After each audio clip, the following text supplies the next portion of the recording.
energy is vibrating with energy and inner power. I am motivated beyond belief. I am reconnected to my true self.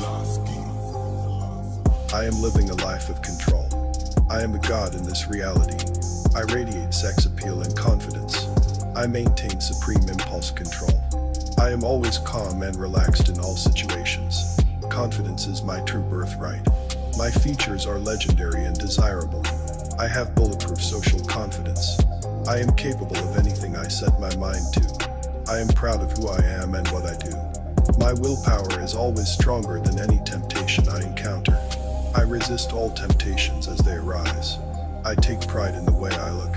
I am comfortable in who I am. My passion for life is alive and well.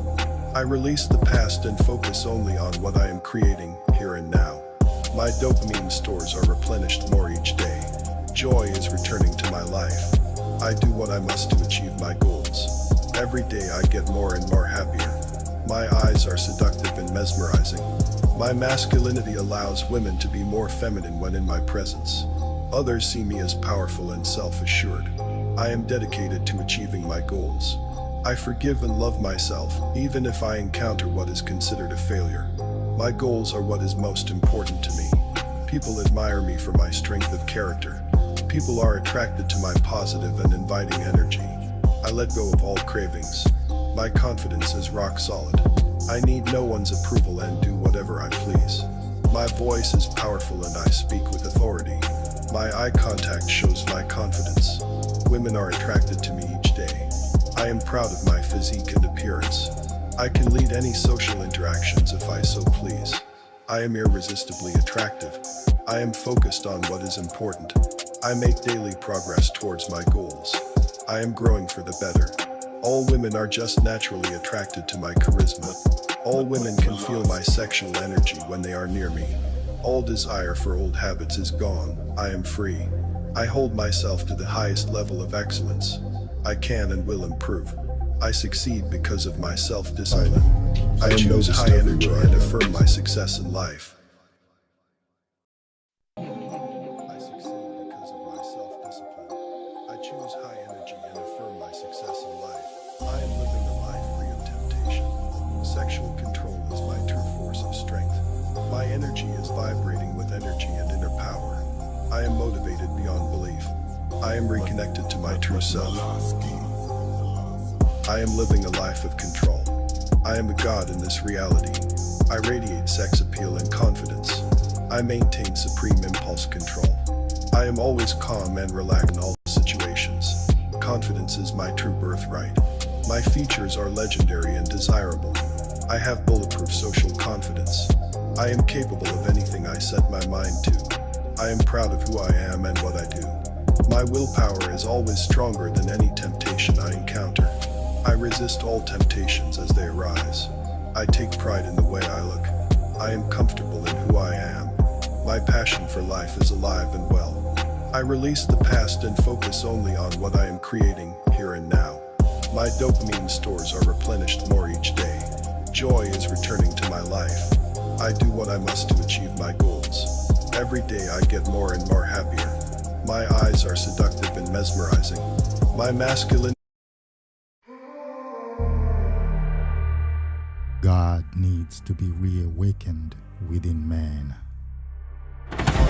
He was born with power and wisdom, with a powerful spirit and fears no one. But his uncontrolled desire for pleasure got the best of him.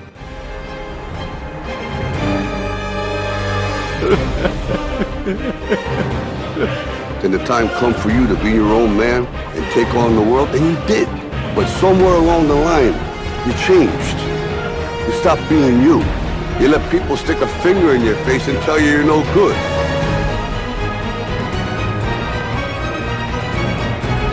You stopped being you. You let people stick a finger in your face and tell you you're no good.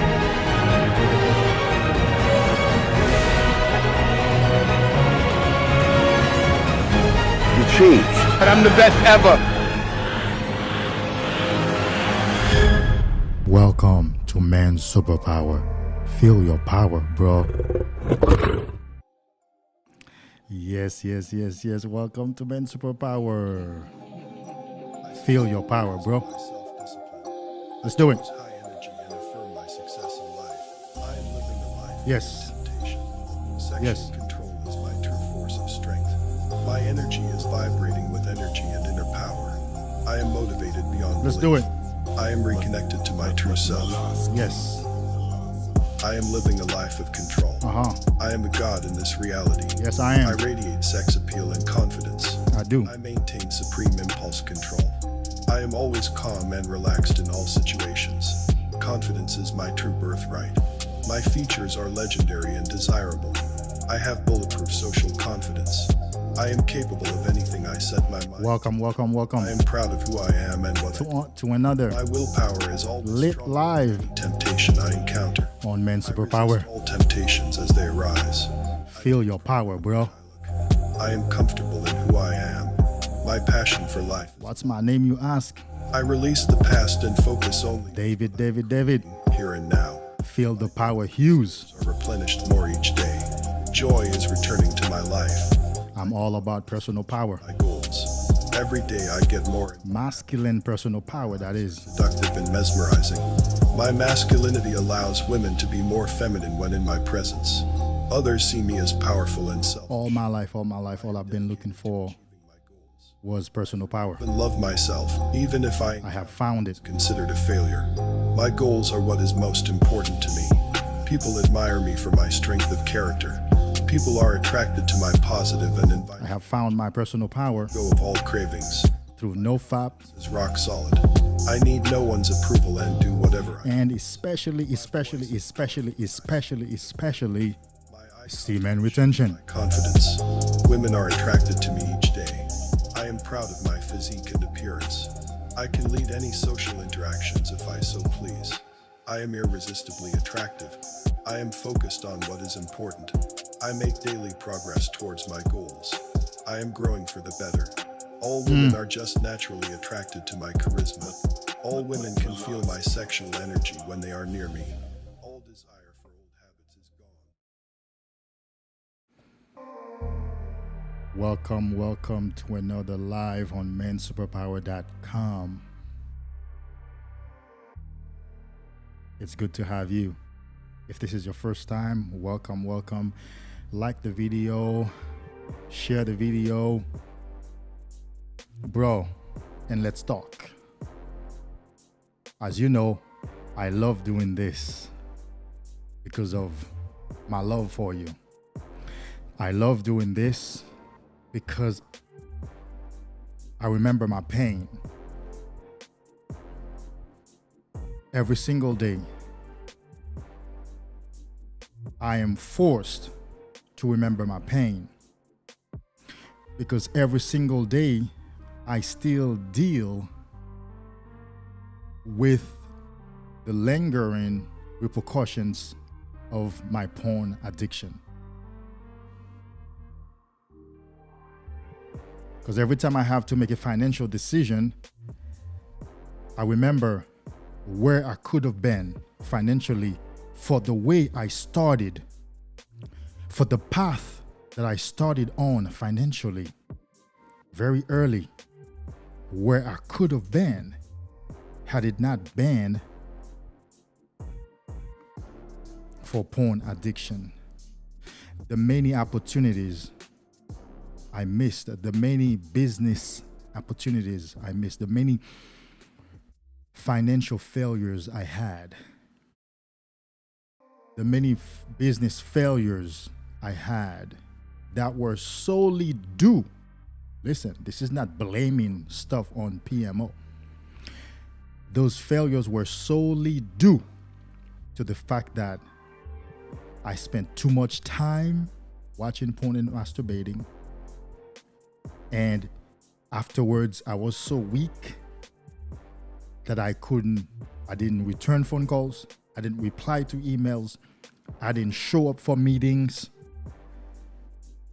Or I couldn't think straight and made the wrong decision.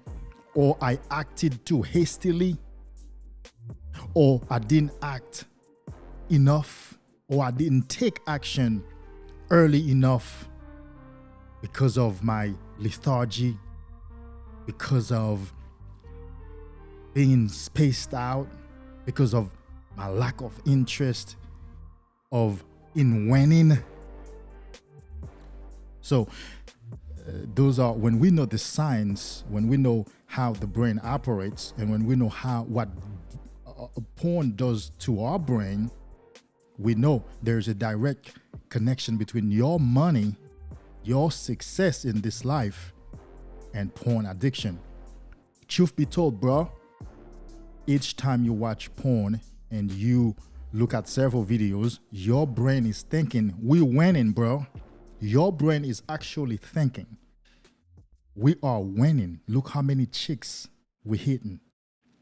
So we don't need to do anything else in life. Your brain decreases the amount of motivation that you would need to go out there in the real world and make stuff happen, because we're winning already. We have so many chicks. In 2 hours, we've seen so many chicks. We've had a good time with so many chicks. Not true, but your brain does not know the difference between images on the screen, pixels, and a real woman in front of you. And our brain is still primitive, meaning that our brain has not evolved to this modern world yet. Maybe in another 500 years or 1,000 years, another millennium. But our brain is still very primitive, which means when your brain sees one woman, it thinks, holy crap, I'm about to get laid. Let alone if it sees 10 of them in 1 hour. On the screen or not, your brain is not thinking. Your brain does not process pictures on the screen. It processes opportunity to mate. Listen carefully. Your brain processes, holy crap, this is 10 opportunities to mate. So I'm winning. I'm getting 10 chicks every several hours. I don't need to be out there to chop wood, fetch water, or hunt, or bring anything home. I don't need to work to have resources so I can acquire chicks. I'm getting chicks for free. That's how your brain processes. Now, this is language. We're putting the process into a linguistic frame. I want you to understand. I'm getting somewhere, so stay with me, okay? We're putting the cerebral processes into linguistic structure, but your brain does not speak words, right? It speaks images, and it thinks chicks, opportunity to mate. So there's no need to go out there and be motivated to go hunt, to go fetch water or bring water home, chop wood, or build shelter. Because right here, as we sit here, we're mating with several chicks. And so what does that mean? That means if you have not begun to have any financial success, you will never get the motivation to have financial success when you're on PMO. PMO stands for porn, masturbation, orgasm. Somebody puts it in the chat for me, because somebody's going to ask, what does it mean? What does PMO stand for? PMO stands for porn, masturbation, orgasm. That's everything that has to do with your porn addiction. When you're on PMO, if you have not begun your financial journey, you will not, because your brain will not give you the motivation. It will not keep your attention on anything successful, on anything financial, anything of increase. Your brain will not keep your attention on it, because your brain works on a reward program. Your brain works on a satisfaction program. Your brain works on I do this and I get paid for it. And so if it's already getting paid for something, that is the opportunity to mate, the opportunity to bust a nut, then there's no need to go out there trying to get a higher degree. There's no need to go out there trying to get a better job or trying to apply for a promotion at your work. There's no need to go out there and work and grind into a business opportunity to make money, because We're already being rewarded for not doing anything. We're already, in your brain, we're already being successful right now. Oh, what a lie that you're living. When I woke up to that lie, I was mad. What a lie was I living? My brain was thinking, all is well, bro. You're good. In fact, you don't need to show up at the office tomorrow for that real estate transaction. You don't need to go show that house. You don't need to close on that house. We're good, bro. Don't reply to that email. Don't return that phone call. We're good. Don't go see that friend. Don't go meet with that business partner. We're good. We're winning. And so here you are. If you're already broke, you remain broke. And remember now, as I said in the description, the real financial cost of PMO is not even the expense that you do on PMO. I've never spent a dime. To till day, I've never spent $1 throughout my porn journey. I've never spent $1 online. Yes, before, in my mid-30s, I've ordered hookers, but that stopped before I was even 27. But I've never spent $1 online. I've never spent no money on cam girls, strip clubs. Well, Onlyfans just came the other day. I was already in recovery when Onlyfans came. I never spent $1 online. But my financial cost of PMO is much greater than even some guys who are spending money online. Because guess what? The rich say, don't focus on spending, focus on business opportunity, bringing money in. Because if you're bringing more money than you're spending, then you don't need to look at the expenditures. Look at the opportunities of bringing money. So opportunities to make money is greater than expenses. That's how rich people think, right? That's how business people think. And so if you're spending, that's not your real cost. Your real cost is opportunity cost. Opportunity cost is a financial term. It's a business term, but it's a financial term in the business, in business. So opportunity cost as a financial term can be borrowed and be applied into other areas of life. It's what it simply says is what you could be done, what you could be doing, what else you could be doing with the current resources that you're using to do a particular other thing. So basically, the resources that you're putting towards porn, what else you could be doing with it that would bring you way more return, a bigger return. What resources do we allocate to watching porn? Oh, time is number one. Attention is number two. If there's any list, money would be at the very bottom. I would not even put money at the top. If you're paying Onlyfans, if you're paying for cam girls, if you're paying subscriptions for, what's the other one? The dating app, Tinder, or whatever other apps I heard out there, Rumble, Bumble, whatever I've heard. I've never looked into them. If you're paying money, that's not even number one. That's not your primary loss, bro. That's not your primary loss. Your primary loss is your time. I'm 41 now. I will never get back the amount of time I spent on porn. 5-6 hours a night. I will never get that time back. My attention, the attention that I allocated to porn, I will never get it back. Let me ask you a question, bro. Can I get the money back? Oh yeah, I sure can. Can I make millions of dollars in the next few years? Yes, I can. Can I become a millionaire before I die? Yes, I can. Can I have more time than I have left? I cannot. Can I add to the time that I have left? I cannot.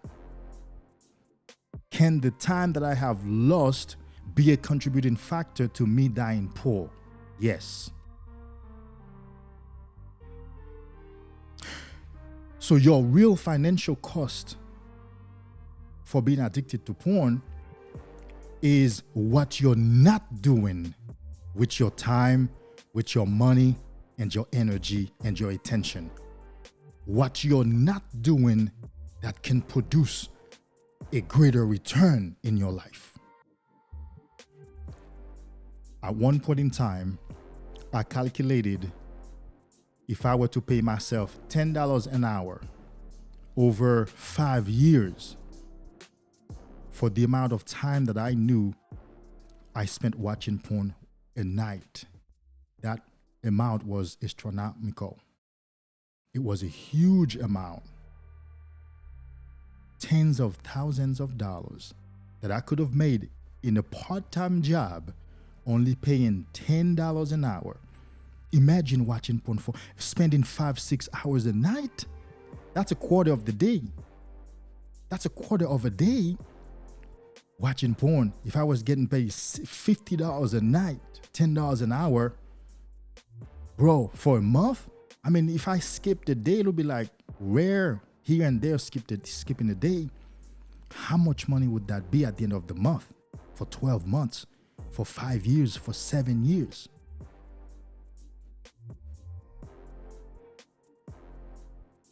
And that's the best case scenario, the best case scenario of if I had a job that paid $10 an hour. The worst case scenario is opportunities I missed. Current money-making opportunities I had that I stopped showing up for, that I stopped delivering on.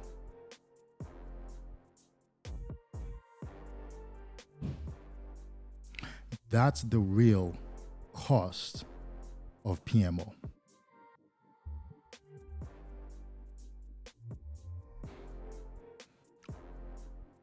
So what's my story?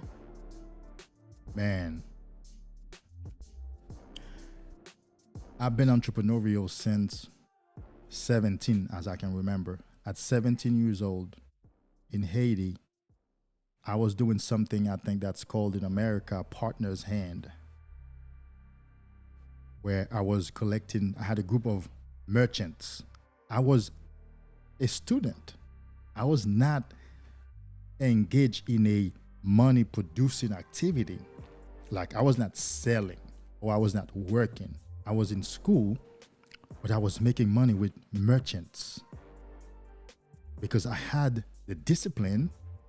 I had the understanding how to pull resources together and pull people together and make a group of people stick together on a project from beginning to end. So I did that. I started doing a partner's hand.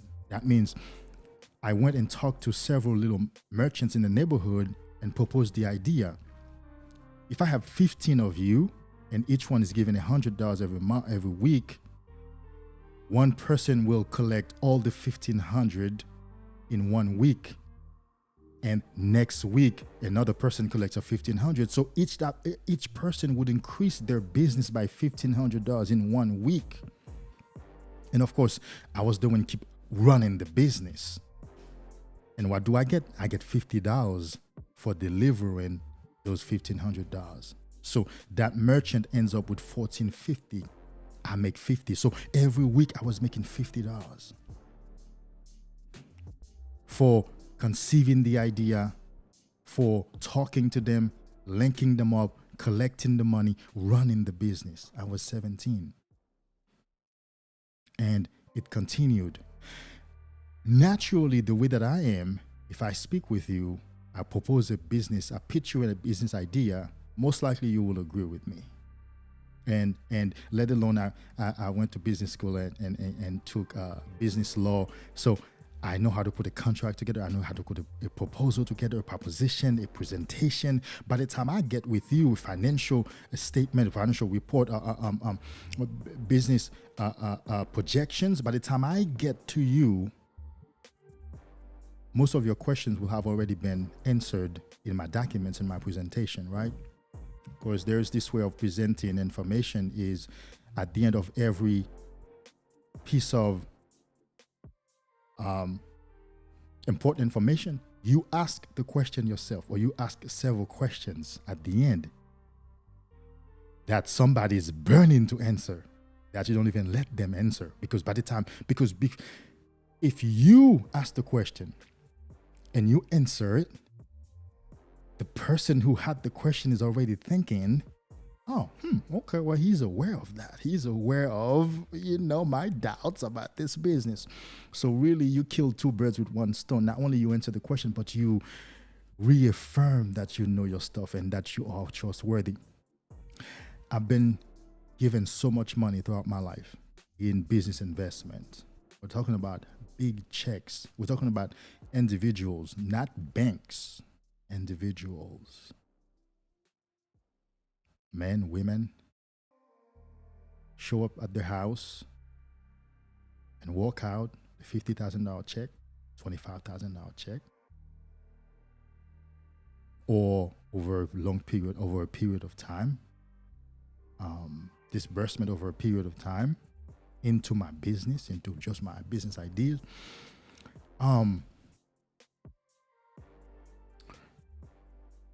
And so I've messed all of those opportunities up. A lot of that money, most of it I've paid back, but then I messed up the relationship. Yesterday I was going through my books and I found a book that I have here that I've read entitled The Relationship Economics.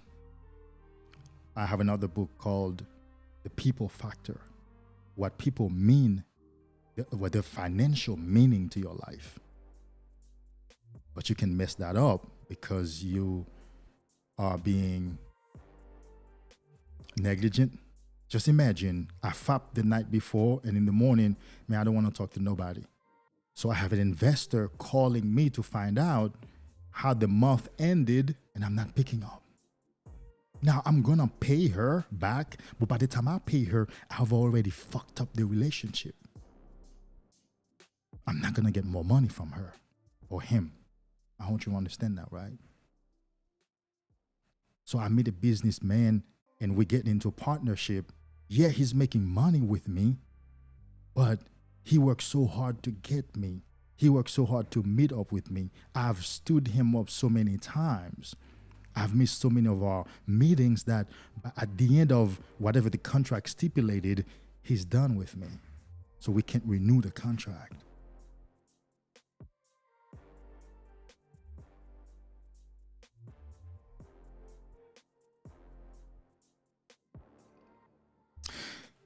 I've told you,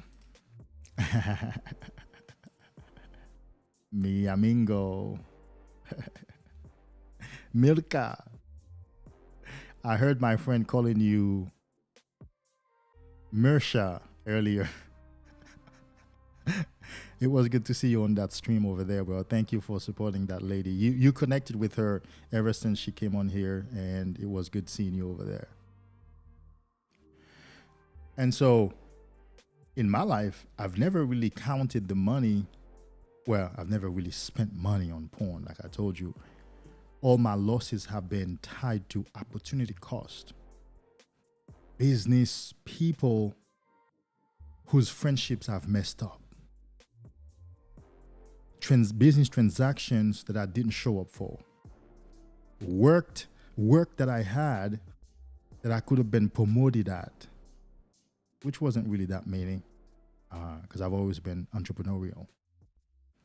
But I've missed those opportunities. I'm going to tell you what happened, bro. I swear to you, I'm going to tell you what happened. I moved to Georgia for that. I was in Florida. I said, before I commit suicide, before I kill myself, true story, bro, I had this bad PMO season in 1 year.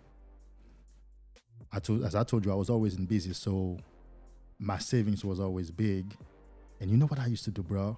I used to take months out of my life giving up my business opportunities and just live off a portion of my savings.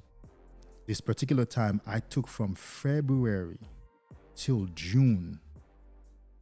You know, all I did was going outside, buying food, alcohol, coming back home. I fell into that PMO loop where that's all I did for several months. And my joints were hurting so bad because I couldn't replenish the nutrients as fast as I was expulsing them, right? As fast as I was using them off. And my knees began to hurt, my elbows, my shoulders, all the joints, because I ran out of zinc. My face was messed up. And I found myself, I must have been 31 or 32. And I said, that's it. I said, is this what my life is supposed to be about? Is this what I'm supposed, because at that point I had already had a lot of business failures. I said, this is it. I can't recover from this. I can't leave this. I'm trapped. I'm trapped. I'm basically fucked up. I'm messed up. And I said, I'm going to commit suicide. I mean, this is a life of quiet desperation. I mean, what am I going to, am I to continue living this life? I can't fix it. I was convinced that I was going to die because of porn. Like, I was convinced that porn was going to kill me. I wasn't going to recover. I was convinced. And I said, I might as well just take my life. But I said, before I do, let me give myself an opportunity of moving somewhere else.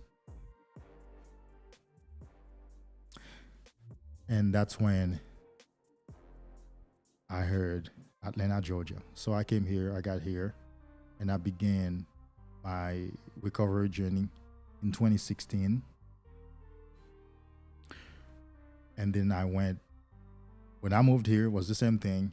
I wanted to give myself a year, but my money ran out after 8 months. So I got here, got an apartment, furnished it, and I was living off my savings. Paying for my car, insurance, eating, whatever I was doing. I mean, living my life, yeah. I had savings for it. So after 8 months, I ran out of money. So I went and got a job. Within 6 months, I got promoted from that job because at that point, I was already on no happ and semen retention. I got promoted from a regular warehouse worker to an auditor at the Home Depot warehouse. I want you to understand what that meant. I was operating machines. I was a forklift operator, picking products.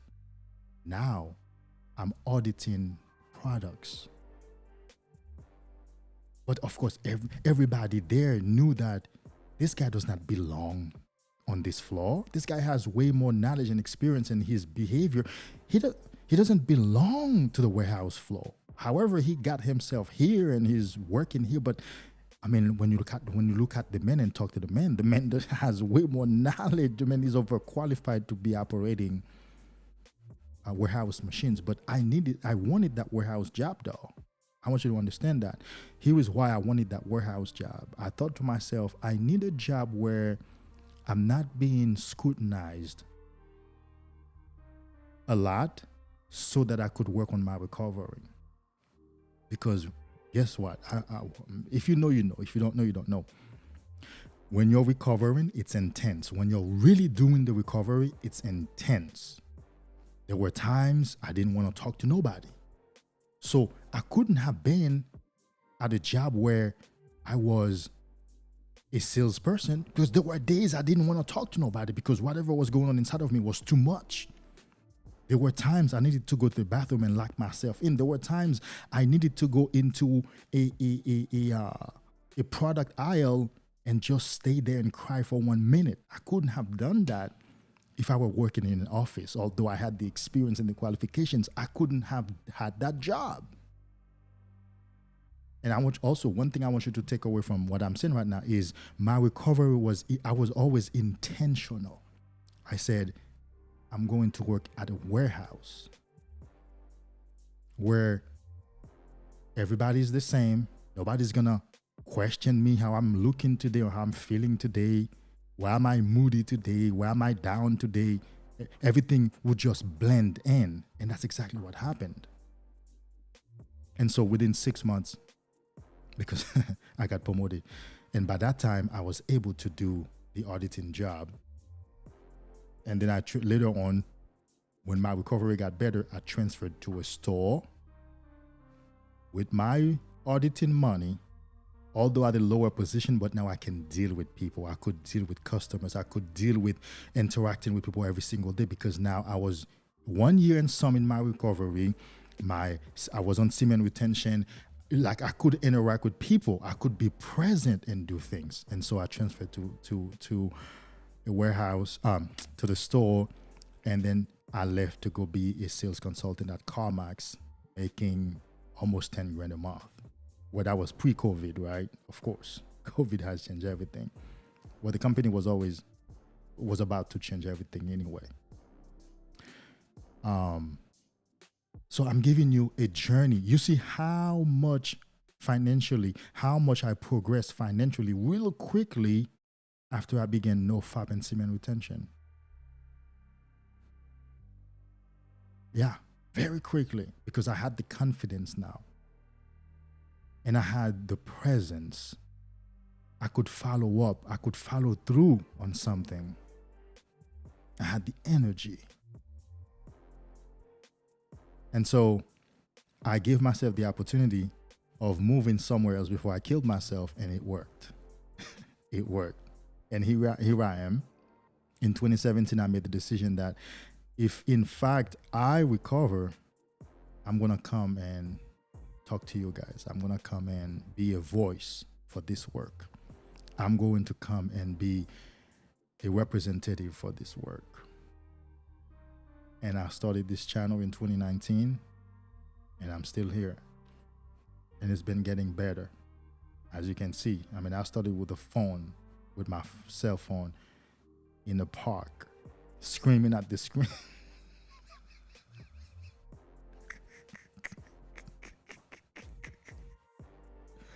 My energy was still all over the place. My presentation was still rambling. But almost 2 years later, we've learned a lot. We've made a lot of progress. We've learned to contain our energy better. I've been told, which is true, man, I've seen your growth, your own growth in the work since you've been, doing this work. I have guys who started with me, like who subscribed to me when I had, 5, 6 subscribers. And they're like, dude, we've seen the growth in you. We've seen the progress in you, not only in the quality of your work, but also in you. So I wanted to be a voice for this work for you. I wanted to come and be your friend. Be that brother that you never had. Be that PMO guy who understands you on the journey and who's simply spending time talking to you, helping you to understand, giving you tips and tricks, and applicable bits of insights that can help you establish your journey and succeed on it.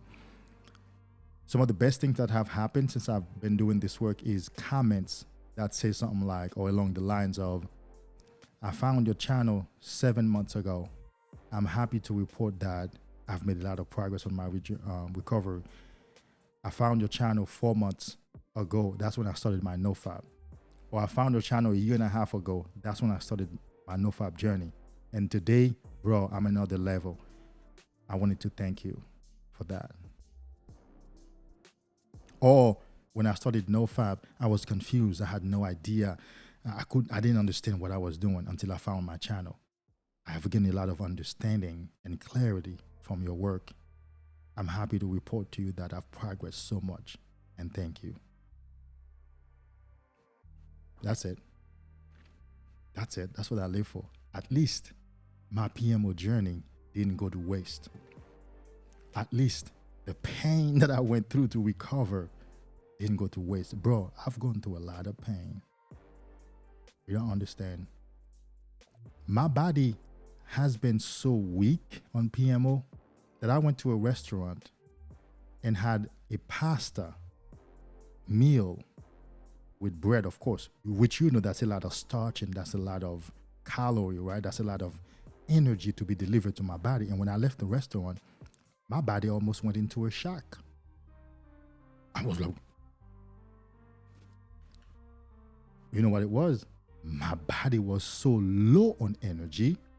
All that pasta and all that chicken and all that bread delivered so much of a high energy in such a short period of time that my body almost went into a shock.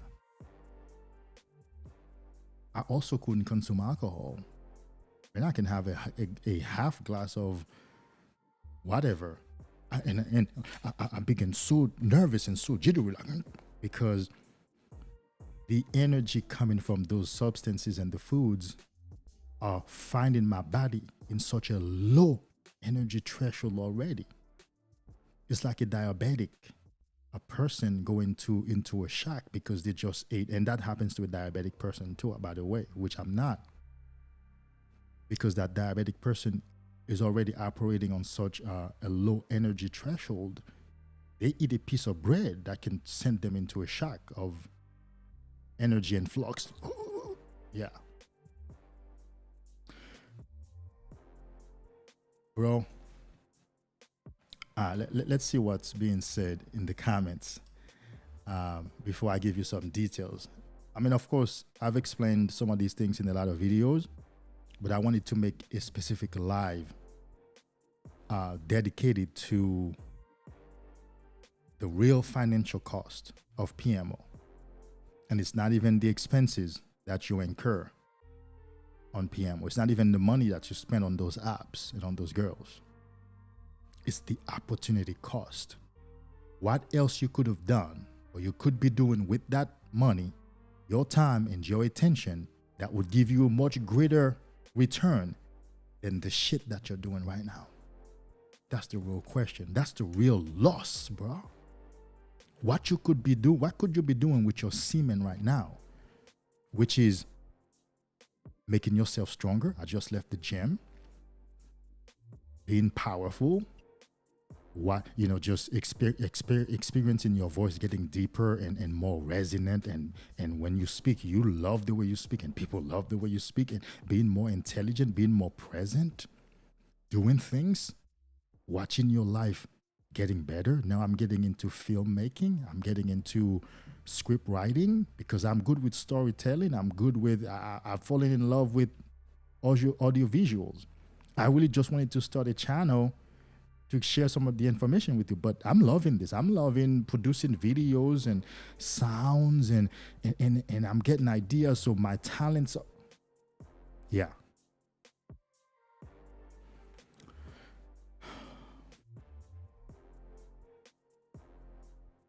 K-Pope, what up, what up, what up? Let's get it, let's get it, let's do it. Philly Cheese, my best bro. Welcome, welcome, welcome, welcome.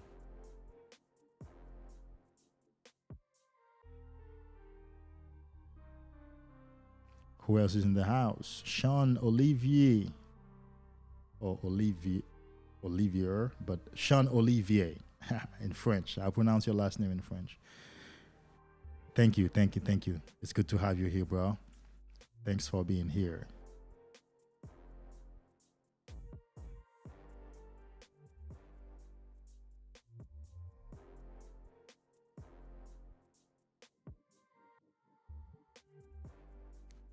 Merca, David Feel the Power Hughes. Oh no, it's something else. David the Comeback Kid Hughes.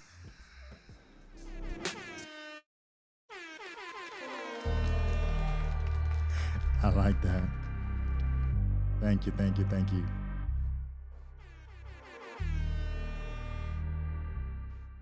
Thank you, thank you, thank you. David the Comeback Kid Hughes. Jamie Burrows, welcome back, my brother. with a question. How long you plan on being on semen retention? Until I die.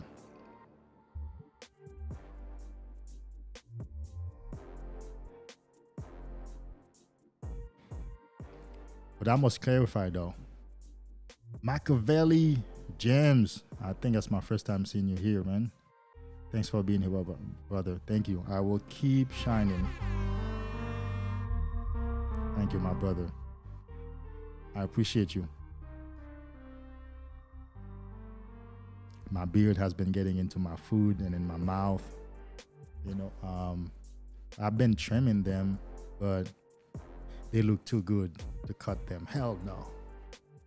They look too glossy. They look too shiny. They look too radiant, too luscious. Nah. But, you know, my mustache and my beard, especially when I make my shake, when I'm drinking it, or when I'm making it and I'm tasting and stuff like that. Yeah, a lot of stuff be getting into my beard, but I'm like, that's part of it. It's too beautiful. I don't want it longer. I think it's just the right size and length, and with the salt and pepper, oh, you can't wait till you get to my age and you have salt and pepper. Society sees you much differently. You behave much differently. Younger women look at you much differently. Oh, you're gonna love it.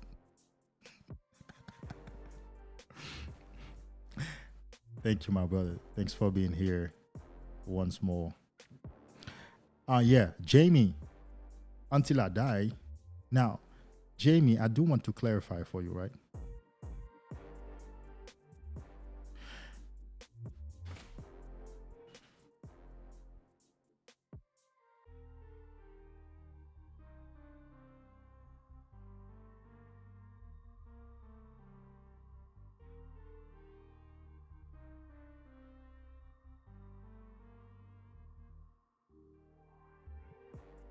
So when I say till I die,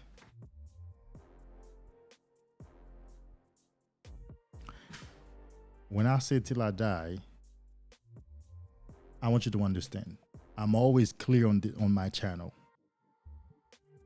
I am not a proponent of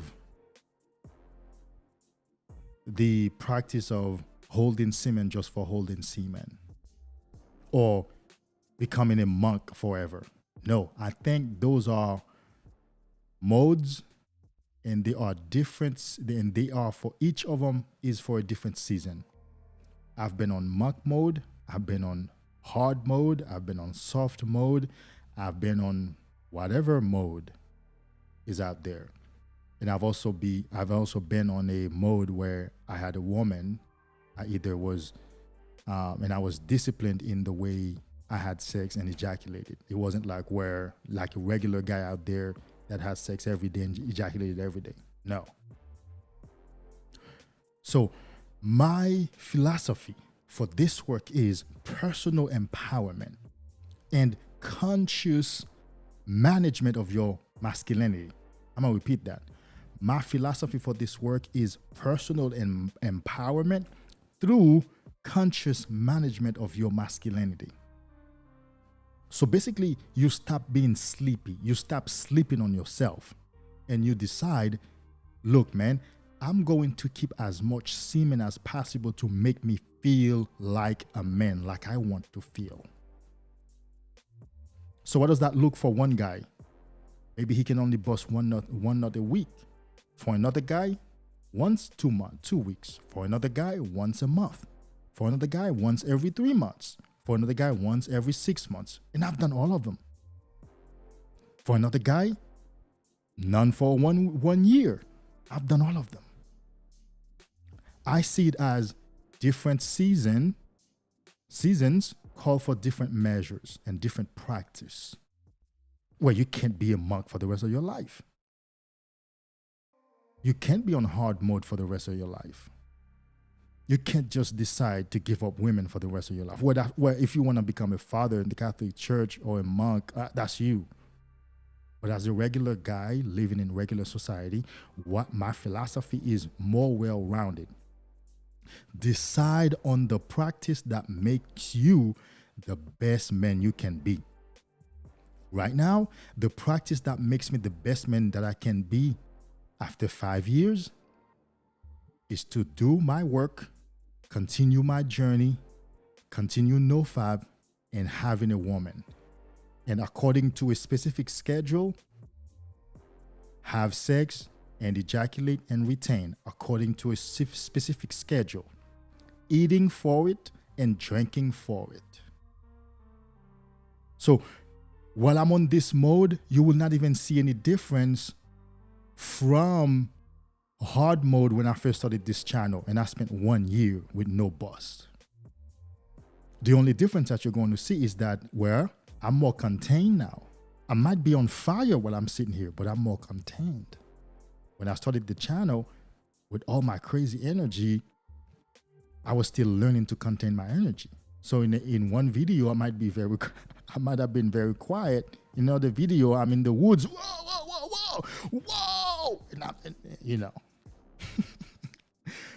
And so back then, to elevate, to get to another level, to get myself off the ground, to become a creator, to learn to have a voice behind a mic, to learn to trust myself behind this camera, to stop being, stop scrutinizing myself while I'm delivering the content.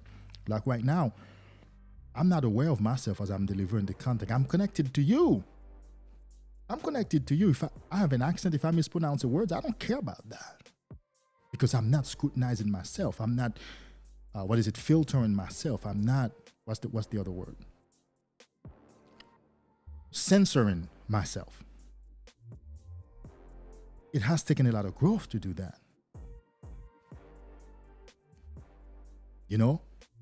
I ramble less if I ramble at all. You understand? And so now I can have a woman because I've learned what to do after a bust to replenish my energy more quickly. I've learned to control. I've learned to measure my energy, when I can do it, when I cannot do it. I've learned what juice to make, what foods to eat. I've learned to keep exercising. It doesn't matter. I need to keep exercising. I need to keep running. I've learned what proteins and supplements to take. You see, I'm at a different place. I have all these resources to give guys that I coach because I've learned throughout the years. And so I can't be on the same mode. If I'm being wise, I can't be on the same mode as a guy who just started, who needs to replenish his energy supply. So he needs to keep it as much as possible. I always like to take the opportunity to clarify this because there is so much confusion on this NoFap and semen retention area of the manosphere. Here is one more thing on this topic here. A lot of guys on NoFap and semen retention eventually bump into MGTOW. They eventually bump into contents on female nature, relationship, MGTOW. And so they blend the two together and that shit becomes a big ambiguous experience. So the guy who's on NoFap and semen retention now is messing with MGTOW and he's saying, I don't want to mess with these hoes. I don't want to mess with these bitches. And now I'm going to keep my semen forever. But guess what? It's impossible to keep his semen forever. Right now, he falls into an illusion and delusion. And now when his energy overwhelms him, guess what he does? He goes back to porn. And even clients I've had, and I'm like, bro, you're coming to the place where you need to start dating so you can have a real woman to have sex with. Because your energy has been increasing, it's going to come a point where you're going to need to let some of it out. If you don't have a girlfriend, not only that you will not re-normalize your life and your interactions with women, you will always remain shy and anxious when it comes to dealing with women because you're not doing it, you're not practicing it. But also, when that day comes and some of that energy needs to be released, you will be overwhelmed and you're going to go back to porn. And what happened to that guy is he got confused between his nofap and semen retention journey in MGTOW. He doesn't know that although those can be intertwined, although those could be related, but for his specific experience, they are still two different experiences. Right now, your primary goal is to recover and establish a more beautiful life for your life. And if that means to deal with a woman, that's what you got to do first. After you have found yourself, after you have found your courage, after you have found your strength, your power, now you have recovered, now you become magnetic, now you have strength and you have presence, now you can keep a job, now you can create, now you can do shit. Now you're thinking solidly, you're present. Now you can decide, okay, I want to become celibate now. Because you have learned to manage your energy. You're on a better solid ground.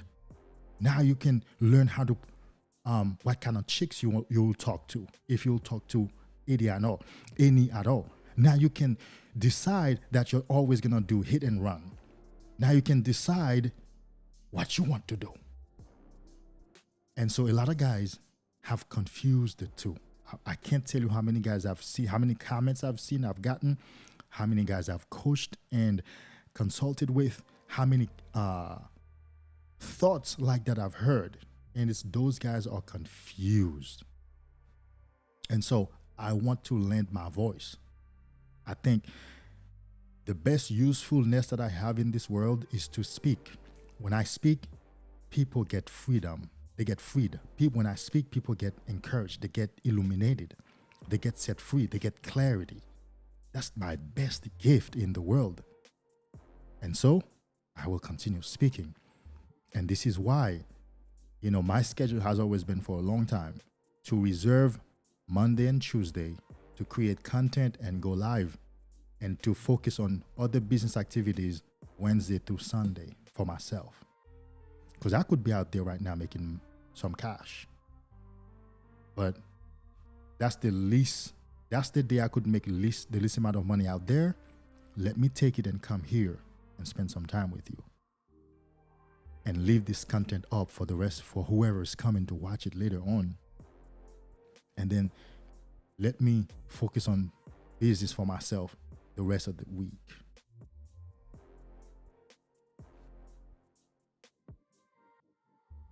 So, although I know, Jamie, you didn't ask for all this, but all the answer is not for you either. It's for anybody. I just used it as a springboard. And so, your concern ought to be, what practice must you be on right now for your current season? Not mine. You can't follow mine. I'm presenting you with choices and information and inspiration and something. I'm planting seeds in your mind. But you can't follow my practice. You can't. Because you probably can't have sex for 45 minutes like me and just get up and go take a shower and lay down and go to sleep. You probably can't do that, right? Because it's hard. It has taken a long time to master. And also, you probably can't live in a house with your girlfriend butt naked walking around. You just asked her for something and she went and got it for you, and she bent over butt naked right in front of you looking for whatever you just asked her in the cabinet. And that just happened tonight around 4 something. I was leaving to go to the gym and I asked her for something. And she told me where it was. And I want you to listen. She wanted some, okay? She told me where it was. Okay, fine. You already told me. It's at the bottom cabinet. Okay, cool. But she got up off the bed, fully naked.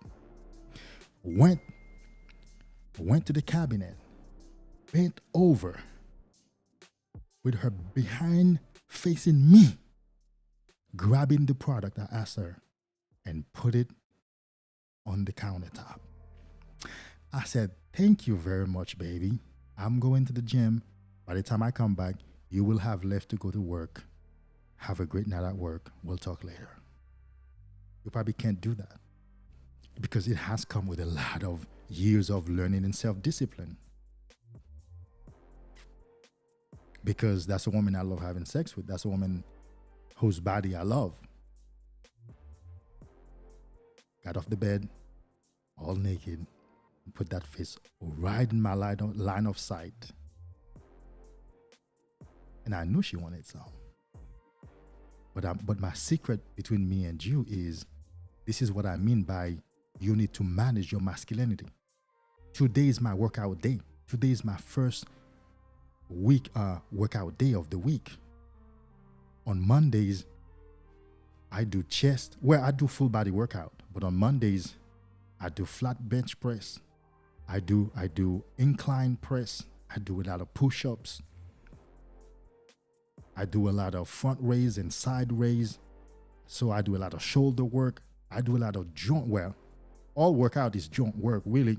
But what I'm saying is, for my body type, it's taking a lot for my chest to come out. So on those days, I need to go heavy and hard. My shoulders and my traps is the best part of my body in terms of what being tall and being the way I am when I show up.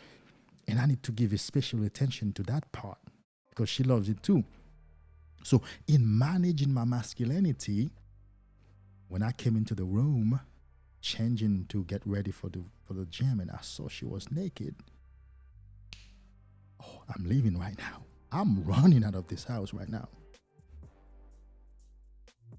Okay? Of course she knows. She knows what I do. She knows what I'm on. She knows what I do. Of course, you're right. But it doesn't matter. She got some Friday morning or Saturday morning. No comment. Just real pounding, like by the time you're done, she's in the bed.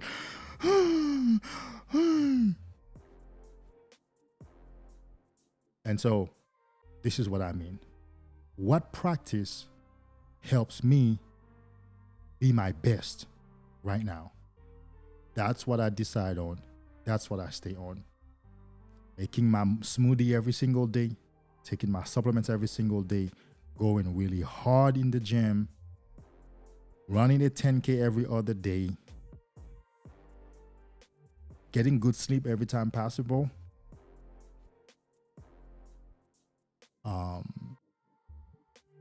running away, staying away from her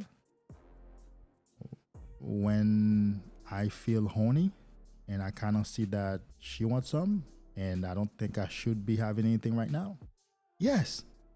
So what I'm saying is you need to take your masculinity and your sexuality off autopilot and be in control. You know how when you take that cruise control, where I haven't had a car that drives itself. I don't think I would let the car drive itself anyway.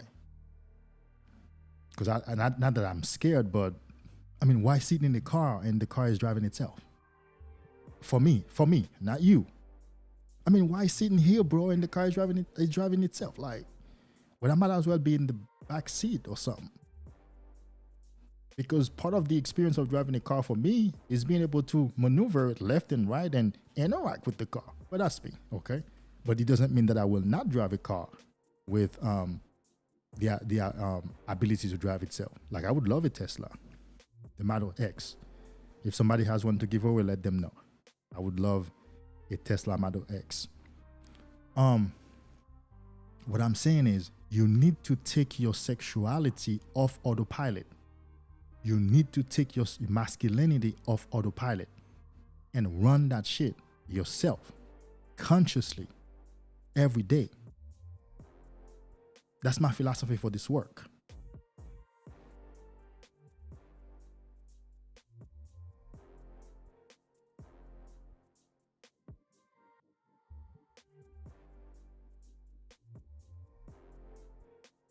When I begin doing what I just told you, that's when real power came over me. That's when I really bumped into personal empowerment. Because I'm in control. All right. Let's do some interaction here. My sister is here. What up? What up? Oh, you did text me, right? What did you say? She said my overlays are fire. Yes. Oh, by the way, so I'm gonna put my sister here first, but I'm gonna go on the you guys know I'm gonna talk about the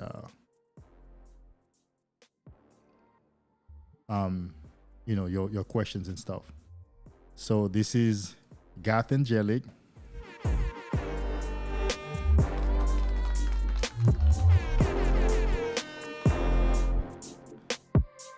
Welcome, welcome, welcome, my sister. Guess what? I just spent 3 hours on her live earlier. And I know she's not going to stay here because we're talking about men stuff, but she came and paid respect. So thank you. Thank you for being here. And by the way, guys, she has a fitness channel as well as a spiritual channel. So if anything, I think she would want you guys, if you want to follow her or subscribe to her work, which you'll get a lot of benefits from. She's a personal trainer, by the way. She's a personal trainer. So we're not talking about somebody who's trying to lose weight type of thing. No, she's in shape and she's a personal trainer. She posts high quality, good material, like high quality, great content based on knowledge, based on science. And I believe, and I'm waiting for that day when both of her channels explode. And so, if you could, Lola, drop a link to your fitness channel, BTM. And just like Merka was over there for 3 hours. Well, longer, because I found Merka over there. And we stayed together until it was time to go away. Stay Kings, gang, gang. And so, thank you for the compliment on the overlays. I mean, your shit is the bomb anyway. But I've learned a lot from you. I've been talking to her. We've been texting almost every day. She works hard. And when you're in touch with somebody who works hard, it affects you. It affects your work ethics too. And I've told her, man, I can't follow a to-do list. Man, I struggle with keeping a planner. I get shit done, but I can't follow every item on the planner. Like, it doesn't, it's not me. But I do get things done, right? So it's good to be in connection with people like that. So thanks for being here. Stay Kings, my brother, welcome. It's good to see you again. Thank you. Merka. Yeah, saying hi to her, to his friend. He was asking so many questions over there. You guys have a special connection.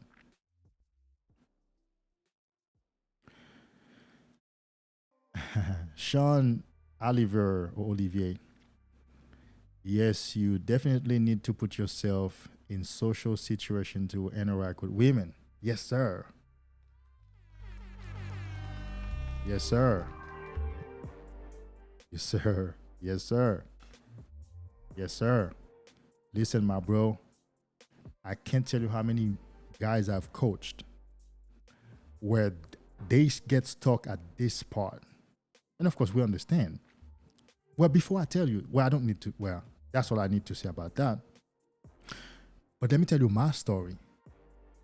My recovery was intentional and conscious and scientific. By that, I mean, I ran this thing like a scientific project. I was consciously recovering. Okay? I would leave my house only for the sole intent, with the sole intent of interacting with people. I didn't bother how much I inconvenienced them. You know what I focused on? Me. I need this. So if I needed to strike a conversation, I struck a conversation. And if I needed to keep that conversation going, unless that person says, bro, I gotta go, I kept it going. Even when sometimes I realized that they would rather be not talking to me right now, but I needed to talk. And so unless they said, bro, I'm out of here, I kept talking. I had to go out there and meet women just for the sole purpose of meeting them. And I did my stuff in increments. I would go saying hi, saying how you doing to women in one phase. In another phase, I would pick up other conversations. How's your day going? Where do you live? Okay, and leave it at that. In another phase, I would actually ask for a number and don't use the number. In another phase, I would actually use the number and whatever happens, happens. Like if she replies or not, that stayed at that. And then in another phase, I would actually go for a date, like shoot for a date. And then the next phase would be where now, by that time, I'm on semen retention and my thing is working again. Like now I'm shoot for the whole thing. I had to do this thing in increments, in phases. I'm telling you, bro. In phases. There were times in the early phases, man, I'll be anxious as hell. My thoughts would be telling me, oh, she doesn't like you. She's thinking this all. But I stuck with it. And I had clients that I've talked to like that. And they're like, man, when I'm talking to her, my mind is telling me, I'm like, stick with it. Stick with it. Because the more exposure you have to talking to her while your mind is saying bullshit, very soon your mind will decrease. That chatter will decrease. It'll slow down. Because what's happening is because you haven't had enough exposure. So you have not gained your power. Your mind is still afraid of the interaction. Your mind is screaming danger, danger, because you have not gained enough confidence. Bro. Anyway, I can't say what I was about to say. Probably will get me in trouble. Not with you, but personally. But do you know women love a man who can speak, right? I've been told that recently. Oh, I love a man who can speak for himself. And I don't mean defending himself, like basically meeting the woman and speaking with her. And so what happens is the more you've done it, starting with you being shaky, having all these negative thoughts, you will inevitably get to a point where your confidence begins to increase. And when you really become confident, the negative thoughts disappear. What do you think my mind is going to tell me about a woman right now? Nothing. Nothing. Because I'm healed. I don't need her. I'm not sexually obsessed no more. I know my looks. I love myself the way I am. I'm in the gym. I'm healthy. I don't have a six-pack, but I'm healthy, but I don't care. I'm okay. All is well. I love my life. So what do you think my mind is going to tell me about a woman? Nothing. But before, I didn't like the way I looked. I didn't like the way I walked. I couldn't perform in the bed. And so my mind was busy telling me what? Well, she might not even like your accent. She might not even like the way you look. Maybe she might not even like the fact that you don't have a six-pack. Or, well, what if you go through with everything and she gives you some and you can't even perform? My mind had stuff to tell me. But now my mind doesn't have any stuff to tell me, anything to tell me. What is it going to say? She's going to hurt me? She's going to turn me down? She turned me down for what? Well, I don't need to talk to another woman right now, but my perspective is, hell yeah, bring another rejection. Hey, how you doing? Keeps going. Oh, good that she ignored me. Yes. So the exposure is where your strength. You don't want to be a soldier who's only had theoretical training. And when the real shit starts going down, you don't know what to do because theory is going to fly out the window as soon as real shit starts going down. And I've told my clients, every concept that I'm teaching you right now, that you're learning and you're saying them back to me, it seems like you've learned them, they're still theory. Your brain does not recognize that as a part of you yet because you have not been out there and practicing that shit. When when shit hits the fan, you're gonna run because you're gonna be as anxious as fuck. So go out there and practice that. I would call a client or I would text a client. I'll be like, tomorrow is Saturday. Where are we going? Of course, I'm not going anywhere with him, but it's a question. He's like, well, I didn't have any plan, but I guess I'm going to the mall tomorrow. Like, good. All right, go to the mall. You understand? You know, he's at home not even thinking about me, and I'm shooting them a text. All right, so what are we doing this weekend? Are we gonna get a number this weekend? Or I would give a client an assignment, get a date this weekend. Today's Wednesday, you have Sunday afternoon to get a date. Doesn't matter what happens on the date, get a date. Spend $30, $35, take her to eat, get a date. Nothing else. Just meet her, talk to her, take her out, eat, have a good time, and she can go back to the world. That's it. And of course, very soon, I will start hearing, bro, I don't feel as anxious about approaching a woman. Like when I'm in the checkout line with a woman, my belly doesn't feel the same way it used to feel when a woman used to be right in front of me in the checkout line. And sometimes a guy would leave the checkout line to go stand behind a man, because just standing behind that woman in the checkout line is causing all sorts of visceral reaction in his body. And I've had that too.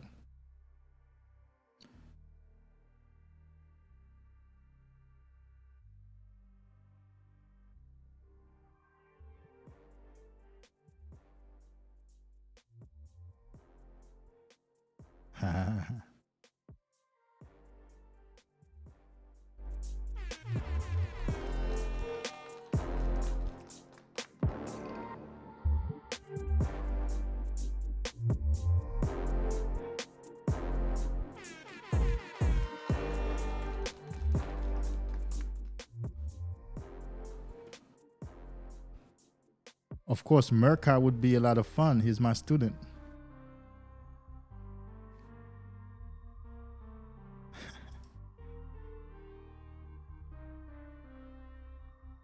Jamie, what are you saying? I'm not going to tell a woman I'm on semen retention because... Yeah, sure. Yeah. I agree with you.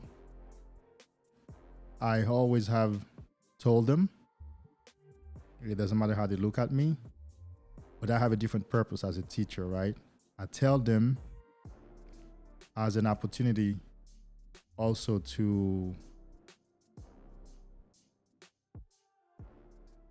raise masculinity, you know, to say something good about men, to make an impact, and also to start the conversation with that woman on maybe she can get her man to get on this practice.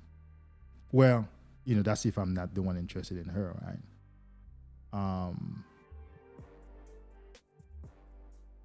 But like I said, depending on where you are on your journey, you might want to keep that secret, because when I was out there, when I was open to anything, I had met women where, had I not told them that I was on semen retention, I would have smashed. And of course, right now we only go for the creme de la creme, right? Well, up to now, before now.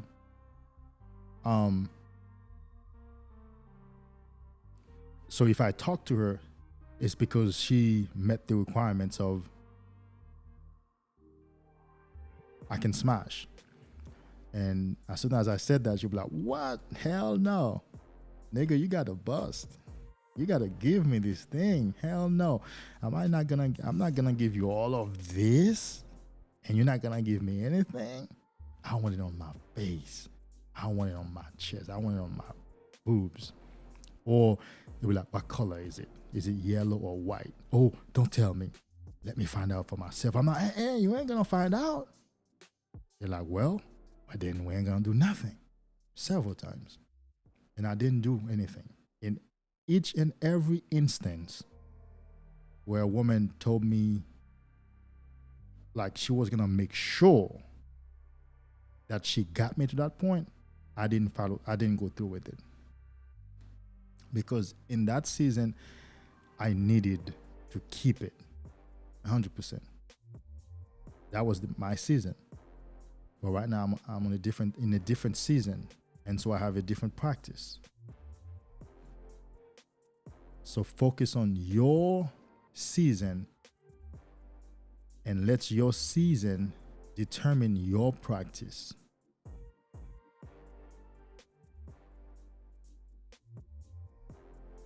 Thank you, Stay Kings. I appreciate you, my brother. Thanks for stopping by again. Small request, can you give us a few more of those affirmation videos back in the beginning of the channel? They have great energy and believe it's good look for you as well. Keep up the good work, the good deed. Thank you, brother. I appreciate it. Now, you mean the affirmations at the beginning of the stream, right? Because I've been playing this one track at the beginning of the stream for a long time.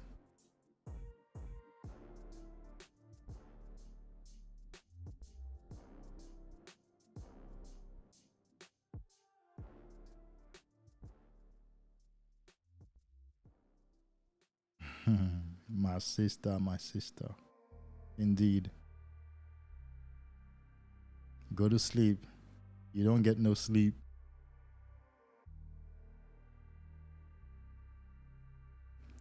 I was at the gym, so I used the time to be on.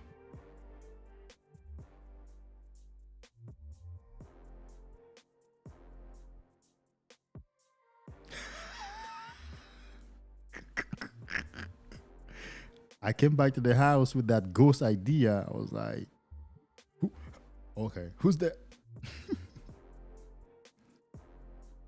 Finish him.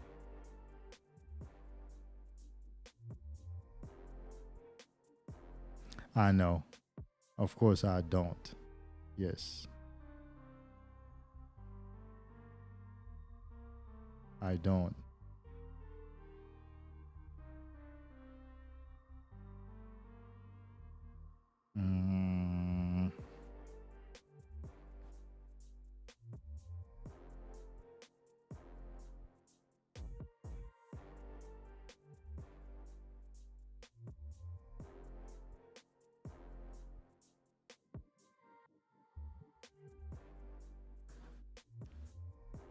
Oh, I'm loving this Ecam Live.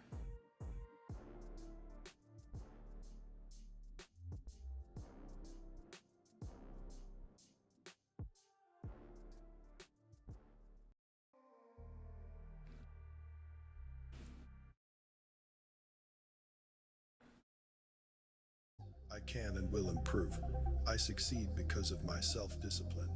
I choose high energy and affirm my success in life. I am motivated beyond belief. I am reconnected to my true self. I am living a life of control. I am a god in this reality. I radiate sex appeal and confidence. I maintain supreme impulse control. I am always calm and relaxed in all situations. Confidence is my true birthright. My features are legendary and desirable. I have bulletproof social confidence. I am capable of anything I set my mind to. I am proud of who I am and what I do. My willpower is always stronger than any temptation I encounter. I resist all temptations as they arise. I take pride in the way I look. I am comfortable in who I am. My passion for life is alive and well. I release the past and focus only on what I am creating here and now. My dopamine stores are replenished more each day. Joy is returning to my life. I do what I must to achieve my goals. Every day I get more and more happier. My eyes are seductive and mesmerizing. My masculinity allows women to be more feminine when in my presence. Others see me as powerful and self-assured. I am dedicated to achieving my goals. I forgive and love myself, even if I encounter what is considered a failure. My goals are what is most important to me. People admire me for my strength of character. People are attracted to my positive and inviting energy. I let go of all cravings. My confidence is rock solid. I need no one's approval and do whatever I please. My voice is powerful and I speak with authority. My eye contact shows my confidence. Women are attracted to me each day. I am proud of my physique and appearance. I can lead any social interactions if I so please. I am irresistibly attractive. I am focused on what is important. I make daily progress towards my goals. I am growing for the better. All women are just naturally attracted to my charisma. All women can feel my sexual energy when they are near me. All desire for old habits is gone. I am always calm and relaxed in all situations. By the way, the link to this track is in the description box. My features are legendary and desirable. I have bulletproof At the very bottom. confidence.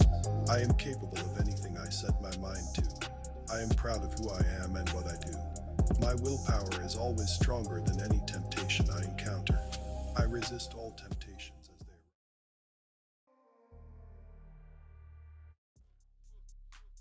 If you are interested in working with me one-on-one, Patreon is where I have a couple of tiers for coaching. They are all one-on-one coaching. I meet with my guys every week on a specific day for an hour at a time, video or audio call. We talk concepts, ideas, insights, but we mostly focus on practices. Going out there and practice in, because willpower is not enough. But practice is enough, because you have to rewire your brain. You have to rewire your cells. Your body has to now learn that you are a new man in consciousness.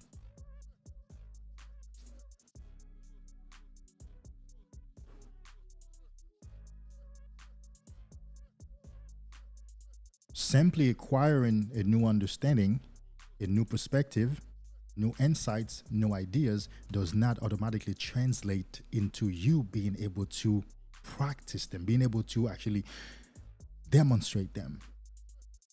Because you have to rewire your subconscious mind. You have to reprogram your subconscious mind. You have to rewire your brain. You have to reprogram your cells. Believe it or not, right now your cells are accustomed to you watching porn, laying down a certain way, however you lay down, whatever hand you use to slap your monkey, whatever hand you use to browse while you're slapping your monkey, whatever hand you use to hold the phone, that's what your cells are used to.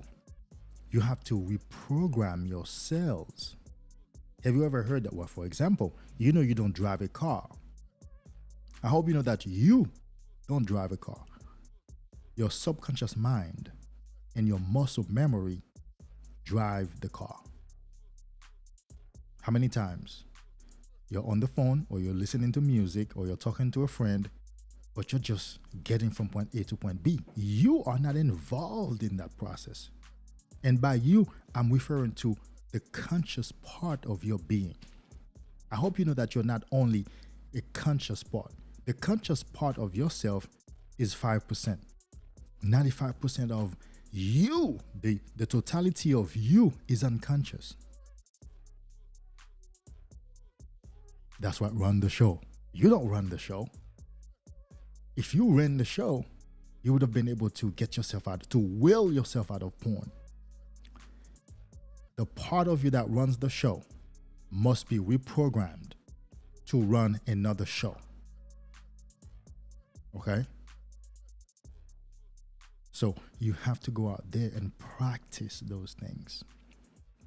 You have to learn to, for example, sleep with your door open, depending on what stage you're in your development. Because if you close that door, your body will know, oh, the door is shut. We are now free. We have privacy. Let's reach for that phone. Let's reach for that tablet. Let's reach for the computer. There were cases in my early stage, recovery stage, I had to sleep with my door open. There were times I had to sleep with my door open and the light on. So I was teaching my brain that I'm being watched, so it needs to behave.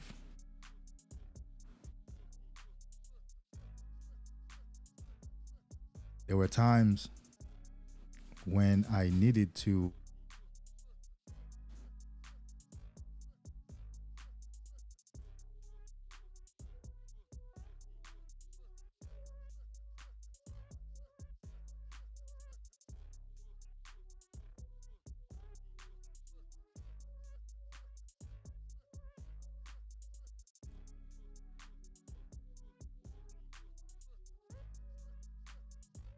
there were times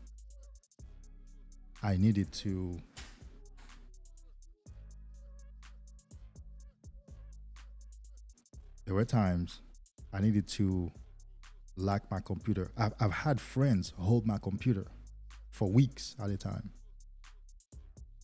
There was one particular point in my time, in a point in time, when I had to listen carefully. I went to the post office. I got me one of those big boxes, because I was making money. It wasn't no problem to pay $50-some. I don't know how much I was paying. It didn't matter. I needed that PO box, they call it, not for mail, to lock my stuff away on certain particular nights and go home without anything. I was living by myself at the time. What would be there? My laptop, my iPad, and my phone. Imagine I closed shop, finished with business, 10 p.m. on my way home, stopped at the post office, put my laptop, my iPad, my iPhone into the bags, lock it up, and go home empty-handed, no technology. Now, for another guy, that wouldn't work, because some guys can use their imagination. I never use my imagination. First of all, I think it's a waste of time. I never close my eyes and try to think, and then, no. I had to watch a movie. I had to see something. So that worked for me. For another guy, that probably wouldn't work, because he still would go home and close his eyes, picture some, I don't know, whatever. But that wasn't my thing. If I didn't have technology, if I didn't have a computer, a tablet, and a phone, I wasn't gonna do it. So that worked for me. I had other times when I had to lock those things in my car, depending on where I lived. There were times I had to let a friend hold my laptop, because really, I mostly used my laptop. So I'll be like, bro, just tell the friend a story. It's just a story. I mean, they know it's yours. You didn't steal it. So it's not like they'll be like, whoa, where'd you get this from? It's more like, all right, it's weird, but I'll put it home for you. Like, please, bro, I need you to hold this laptop. Hold this bag for me. Hold this devil for me. It's not a devil for you. You don't know that it's my devil. For you, it's just a laptop. No, for me, it's not just a laptop. It's killing me. This thing at night kills me. Please, keep it away from me. My recovery was very conscious, very pragmatic, very conscious. And maybe that's why I have so much to give or to say about it, or to help and to instruct.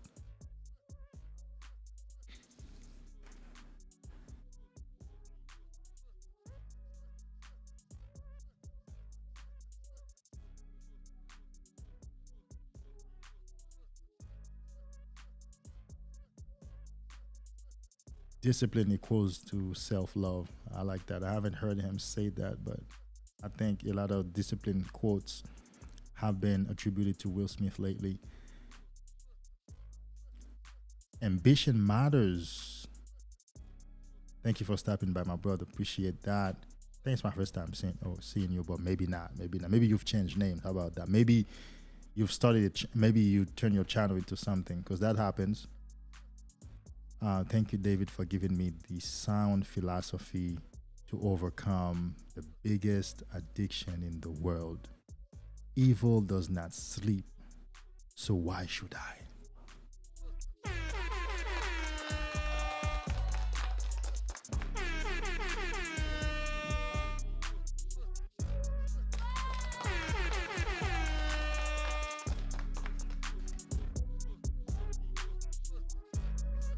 This is a big statement at the end. Evil doesn't sleep, so why should I? And I can use that to reiterate the fact that, as I just said, my recovery was conscious, pragmatic, scientific, and like I said earlier, what I'm teaching you is to take your masculinity off autopilot and get into the driver's seat and actually drive it. Take your sex drive off autopilot and drive your sex drive. Because when you grow up in this society, you learn to put your sex drive on autopilot. You see a chick, you want to hit that chick and you want to bust a nut. Autopilot, done. Very primal, very unconscious, done. First of all, that's what you were programmed to do. But we do have the opportunity through our consciousness to take some control back. Well, not back, to take some control from Mother Nature, from biology, from physiology. Evil does not sleep. Why should I? Now, somebody's going to say, what is evil in PMO? Well, the evil part in PMO is that there are forces working hard, hiring the best psychologists, hiring the best brain, not brain surgeon, but neuroscientist, hiring the best neurologists, hiring the best people who understand human beings, just so they can take the information from them and write programs and build websites and build stuff to get us hooked. That's evil. That's what he's referring to. Those people don't sleep. They don't sleep. They're very awake. They're very aware of what they're doing. It's the same thing too. There are women who are planning the next Onlyfans video. And she's planning that video based on scientific facts about how you operate, about how your sexuality operates. Hello? There are amateurs in porn.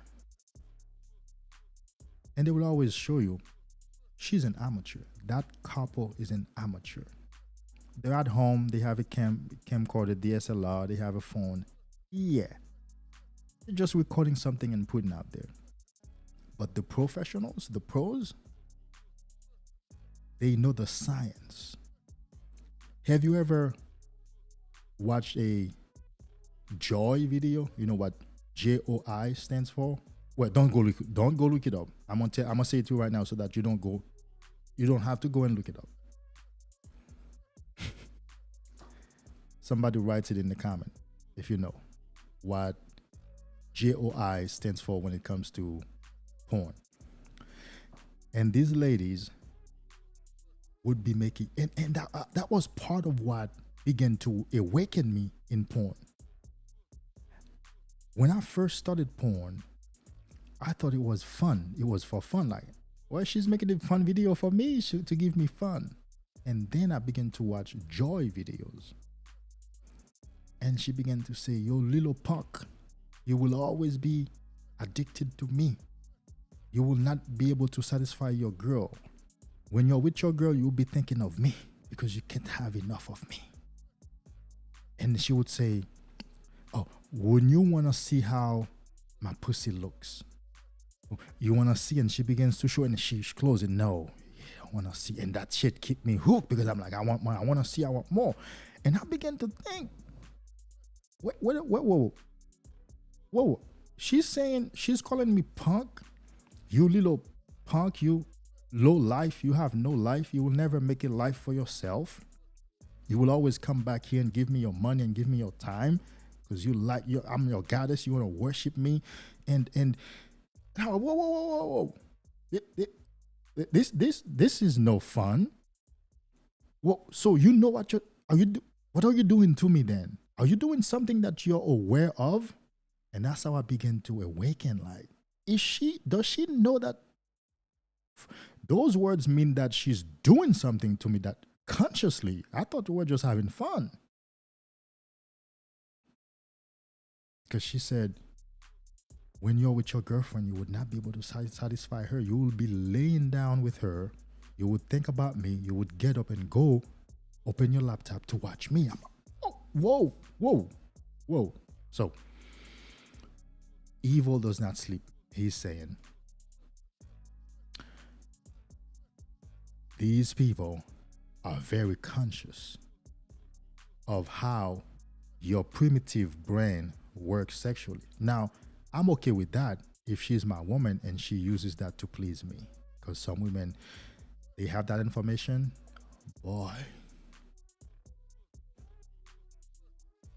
when they put that in the mouth, oh my God. Because they have that information, they know what to do, right? And that's a woman you're dealing with personally. But in the porn market, that information is used to keep you hooked, to keep you fucked for the rest of your life. So evil doesn't sleep. We're not talking about sexuality here is not the evil. The fact that a man wants to bust a nut is not the evil. The fact that a man wants to look at a woman is not the evil. No, that's natural. But those who put up a plan together, you know, these guys have some of the best cameras out there. Of course, they make the money. They get the money for free. They have some of the best websites with the best bandwidth that never goes down because they have the best webmasters working for them, the best programmers programming for them. So evil doesn't sleep.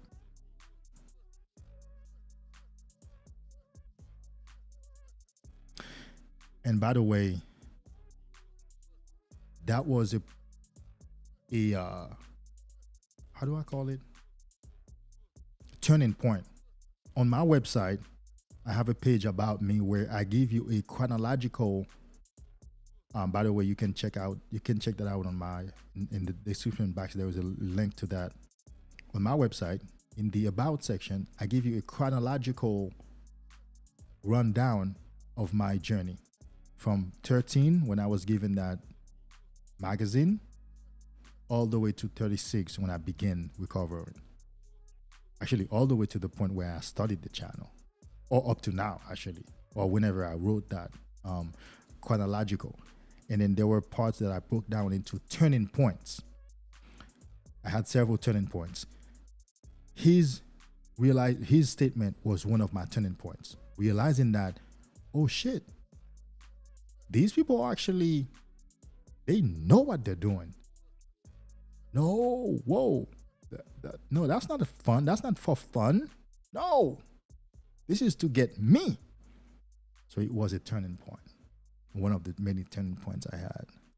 So thank you, Ambition Matters, for coming through for that super chat and for making that statement. And you see, I used the last 5 minutes to talk about it because it resonates and it's truth for us.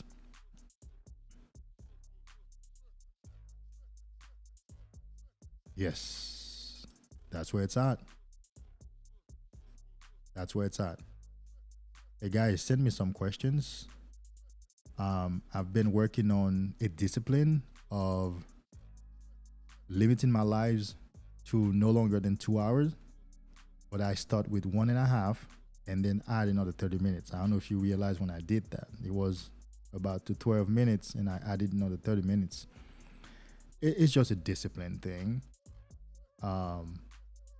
where instead of getting to the point of going over what I've already talked about, or maybe rambling even, which semen retention has fixed. I used to ramble a lot, bro.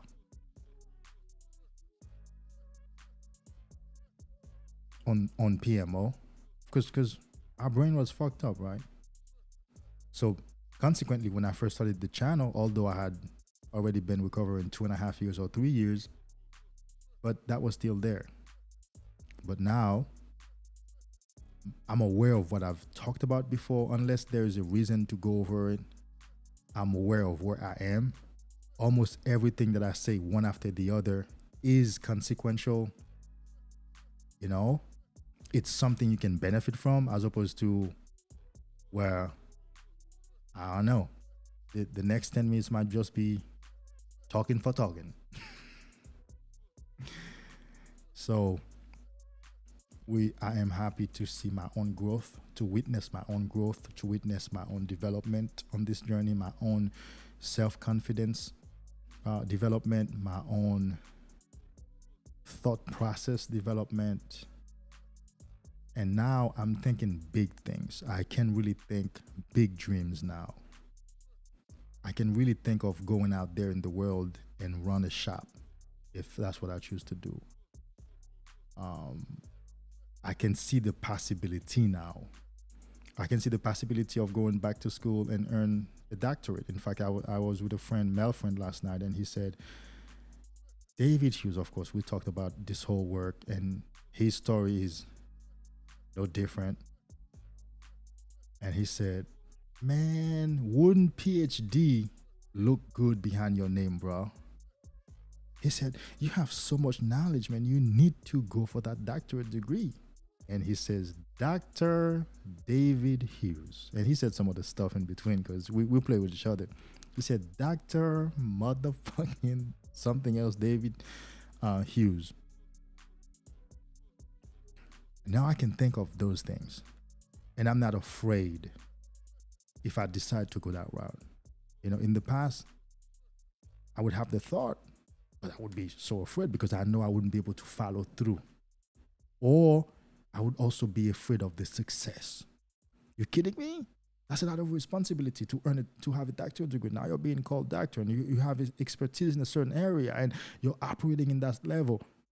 All that might go down the drain with the next PMO session, right? So that's one other way porn keeps you from achieving anything. You're so afraid of even starting something because you know all it would take is one relapse to fall back. So that fear of that one relapse keeps you from even starting something for years. Man, I've dropped out of college for so many times. I mean, you know, so many semesters I've dropped out of classes before the deadline, and a few semesters past the deadline. And I'm like, past the withdrawal deadline. And I'm like, don't even bother going back, because I'm just gonna drop out again. You have this fear of success now because you failed so many times. I don't have that right now.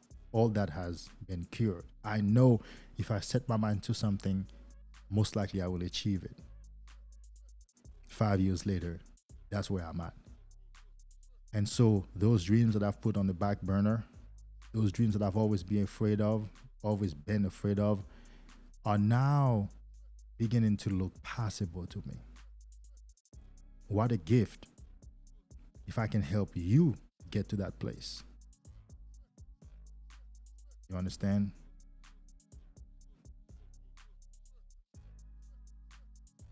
It'll be a great gift to help you to get to that place also.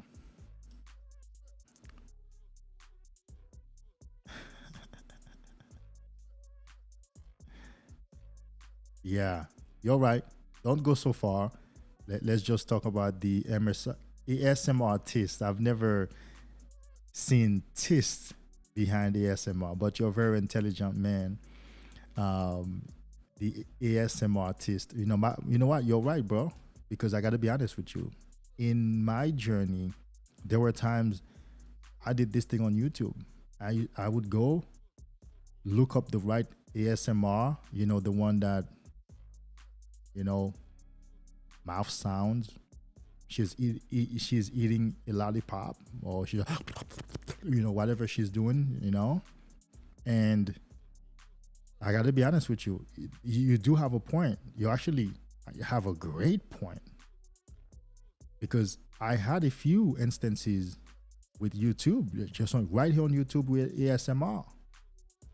Yeah, I didn't go on the hub for that. It wasn't my favorite thing. The hub was the place to be. But I've had a few sessions with YouTube on ASMR. Them girls have DSL lips, whatever they were eating, whatever sounds they were making with their mouth, and that was enough. So you're right. You're right. You don't need to go as far as the hub. Right here on YouTube, ASMR videos. And you're right, 90% of them are female and busty.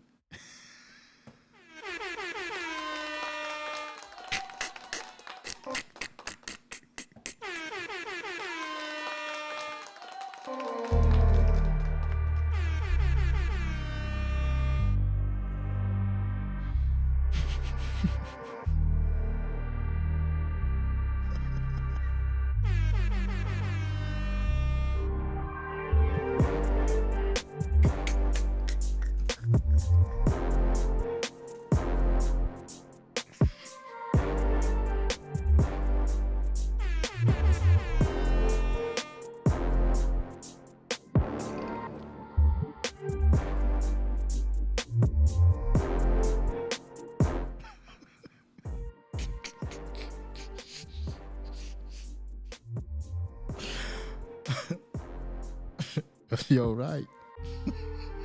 I don't know. I'll tell you what I'm laughing at.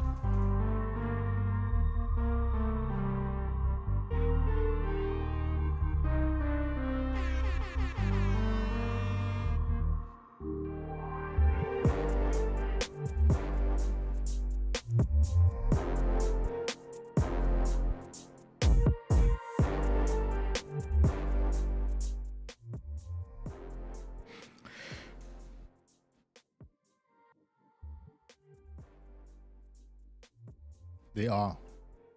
They are.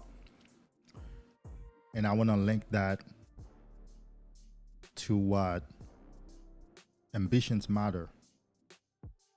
To his statement, evil doesn't sleep. Why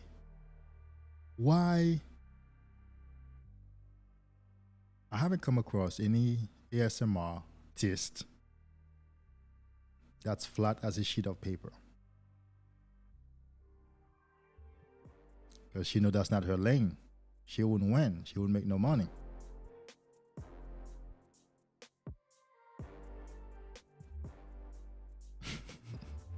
I guess I didn't expect Merca to make that statement.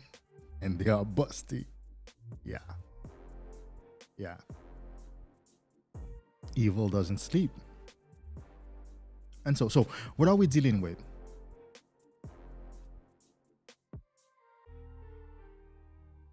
The entrepreneur knows her product.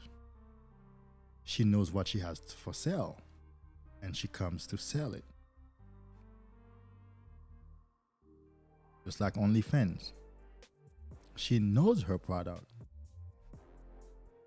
so she comes to sell it. You're right. We don't need to go as far as the hub. I've even forgotten about that. I don't think I've ever remembered that since I've been doing this work. I haven't remembered my few sessions on YouTube with ASMR videos. And please, if you don't know, don't go look it up.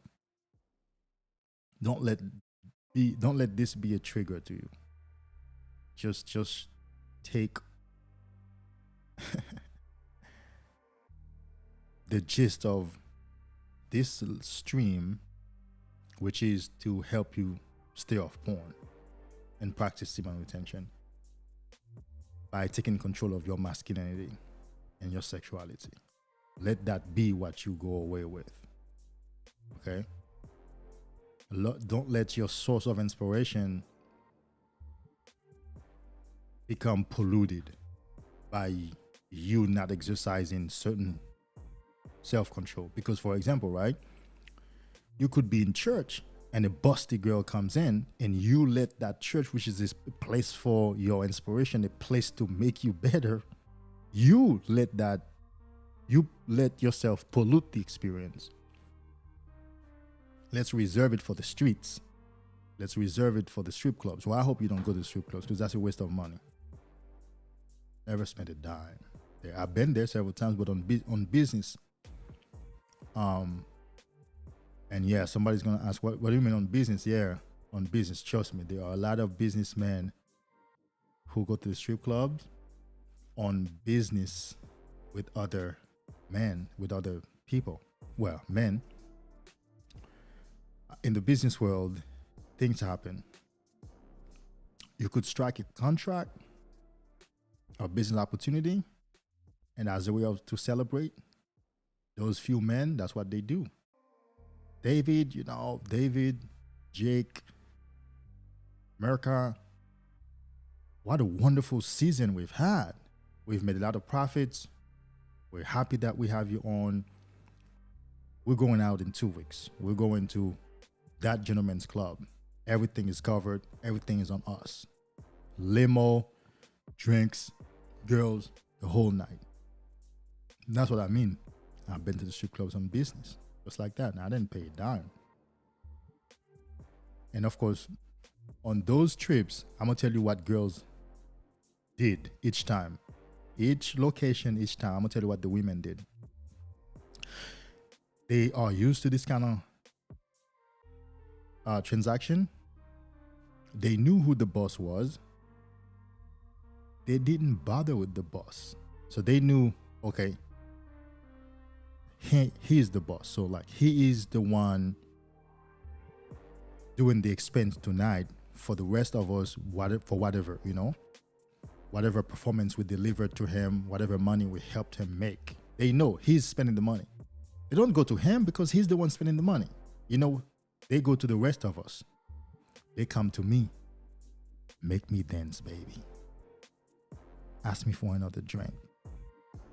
You know what they do? They take your drink halfway. They take your drink away halfway. Don't put your drink down. And that's how I learned all that shit. I just ordered a drink, took a couple of sips, shit, put that bad boy down and looked away, and I turned around to grab it. Where my drink at? My other buddy said, oh, don't put your drink down. It's gone. You have to order another one. I'm like, it was halfway. Yeah, but that's how they make money.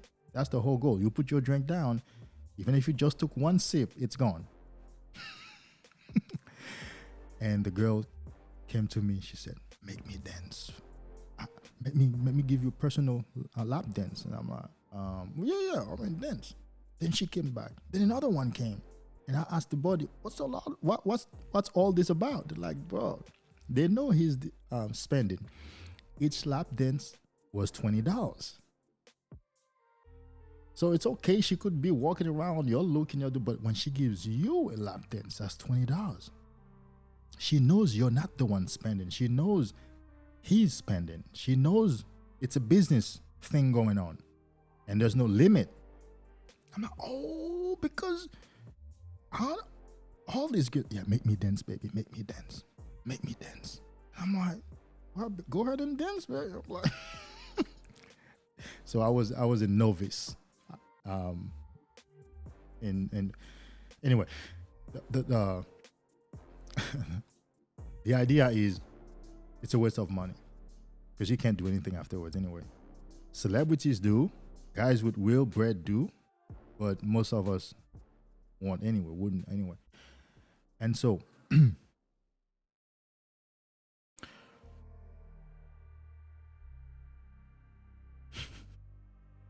I will continue laughing at this comment. Most of them are 95% female. That's not the part that I'll be laughing. And they are busty. DMX. Let's talk DMX.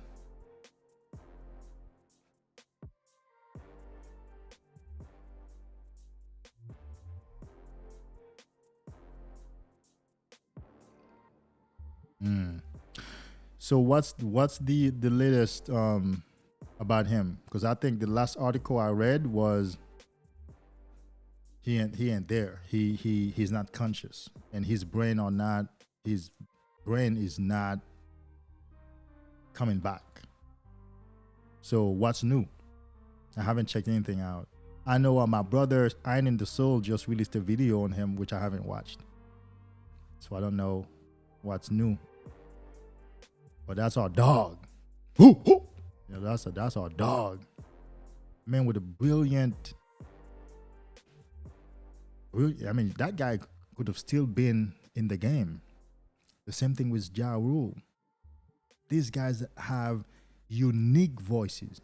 You know, many of those guys don't have unique voices, right?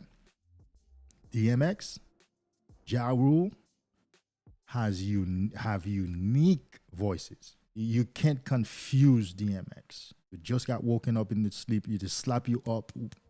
Hey, whoa. Who's playing DMX? Whoa, who's playing Ja Rule? But if Diddy's singing, who's playing? Hold on, let me. Yeah, type of thing. But drugs, women have a way, have always baffled men, have always taken men off the path of success. Always. What do you think I call myself David for? David is not my given name. That's not my birth name. But having been in the church, I took a liking into King David.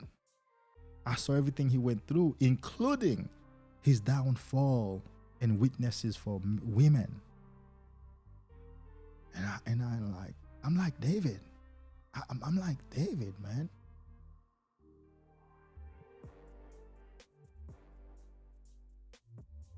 Cleopatra. So many women in French history, in Rome.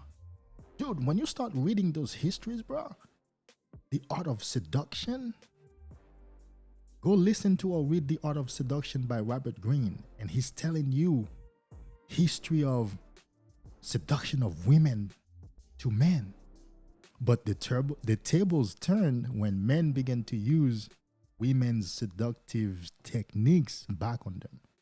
Naturally, we are not seducers. We work, get the bread, show off, and expect to attract women. That's what some men still do, right?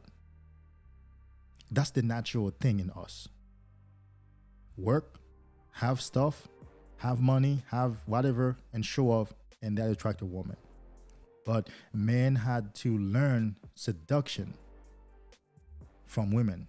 But women naturally have the feminine way of seducing and bringing you in and alluring you in, right? So women have always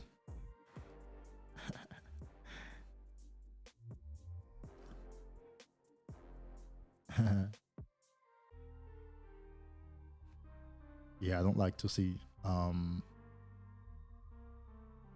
meters with zero on them. I was on the live yesterday and the meter read 0. I was like, dude, just double the time, just add some more time. Don't let it just sit there at 0. It's like, you're out of time. Have some time running. Anyway, seduction. Women have always been, well, it's not women that have always been.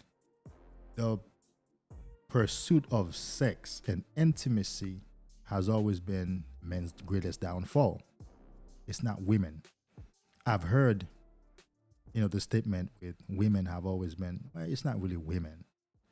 It's the pursuit of sex and intimacy.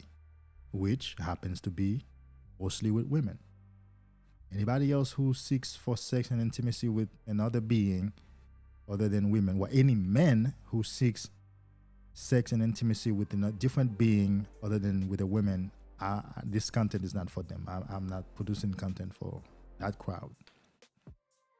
I'm only producing content and talking to men who seeks for sex and intimacy with women, which is natural to me. So it's always been like that. And so the best thing you can do for your life is to take your sexuality off autopilot and drive it consciously every single day. It's going to take some time, but you will get there.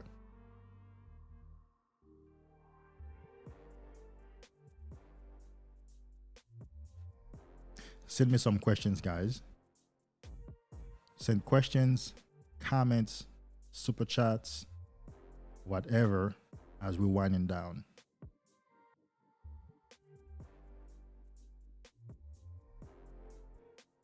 What? Oh, he was pronounced dead. But is he dead though?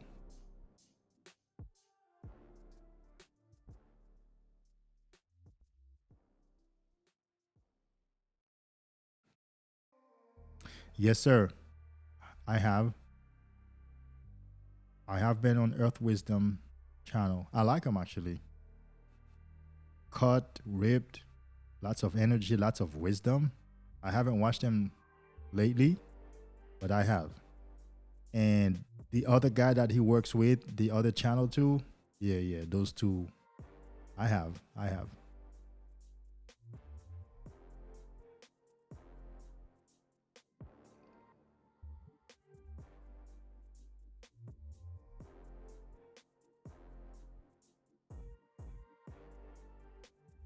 Yes, sir.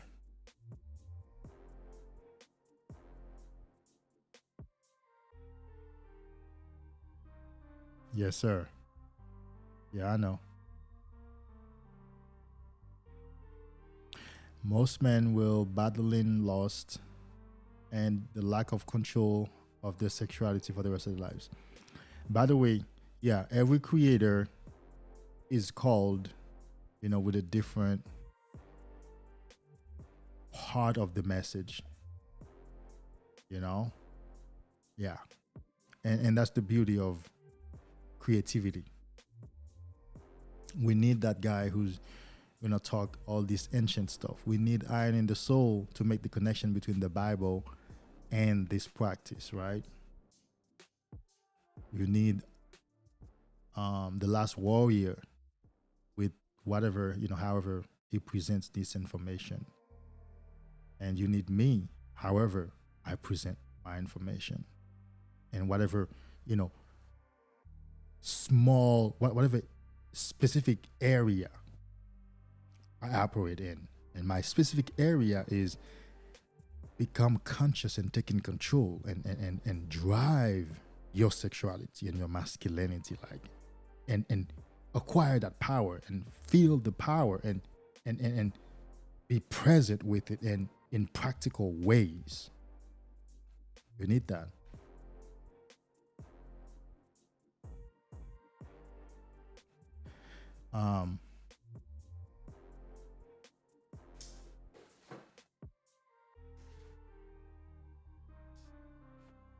This book is very common in the church.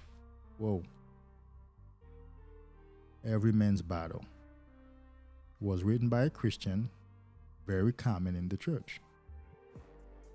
And it's about sexual, I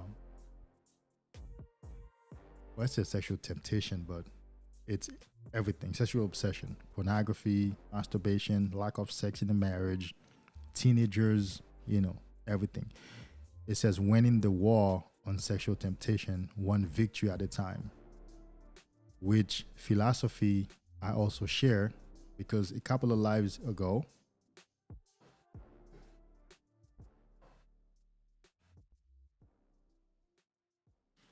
couple of lives ago, I talked about your recovery is too big. You can only recover one relapse at a time, one victory over a relapse at a time. So just like it says, when in the war on sexual temptation, one victory at a time. Because really, you can only recover one relapse. You can only recover by preventing one relapse at a time. Or if you do relapse, learning from it, extracting the wisdom from it once at a time. So you can only win that battle one victory at a time. Whether that victory is you actually skipped that relapse, didn't have it, or you had it but you learned from it. And talking about that, the questions that I always advise to ask, which I have asked, that's how I recovered, that's what I teach my clients, is what triggered the relapse? What stimuli? Where was I? Who I was with? Who caused it? What caused it? Why didn't I prevent it? How could I have prevented it? And why didn't I do that? What have I learned? What can I do differently? What signs must I be aware of next time if they happen that I should go like, whoa, red flag? And once you ask a series of questions, you will find out, for example, oh, I was at the mall and I saw that girl and I let my eyes following her. I let my eyes talk, thinking about, looking at her, and I thought about her. Oh, I was on Instagram. I saw that picture, that post, and I followed it. Or I listened to that song. Or I watched that video of City Girls. You'll get the information of how you got triggered and why you didn't do anything about it.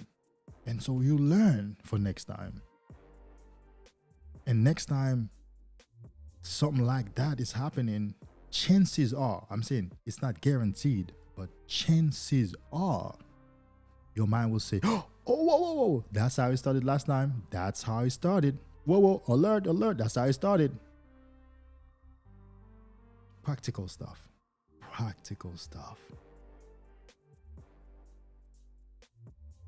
Okay? Practical stuff. I'm gonna tell you, I'm sorry if you're looking for a pill to swallow, a magic wand to wave. Not for porn addiction.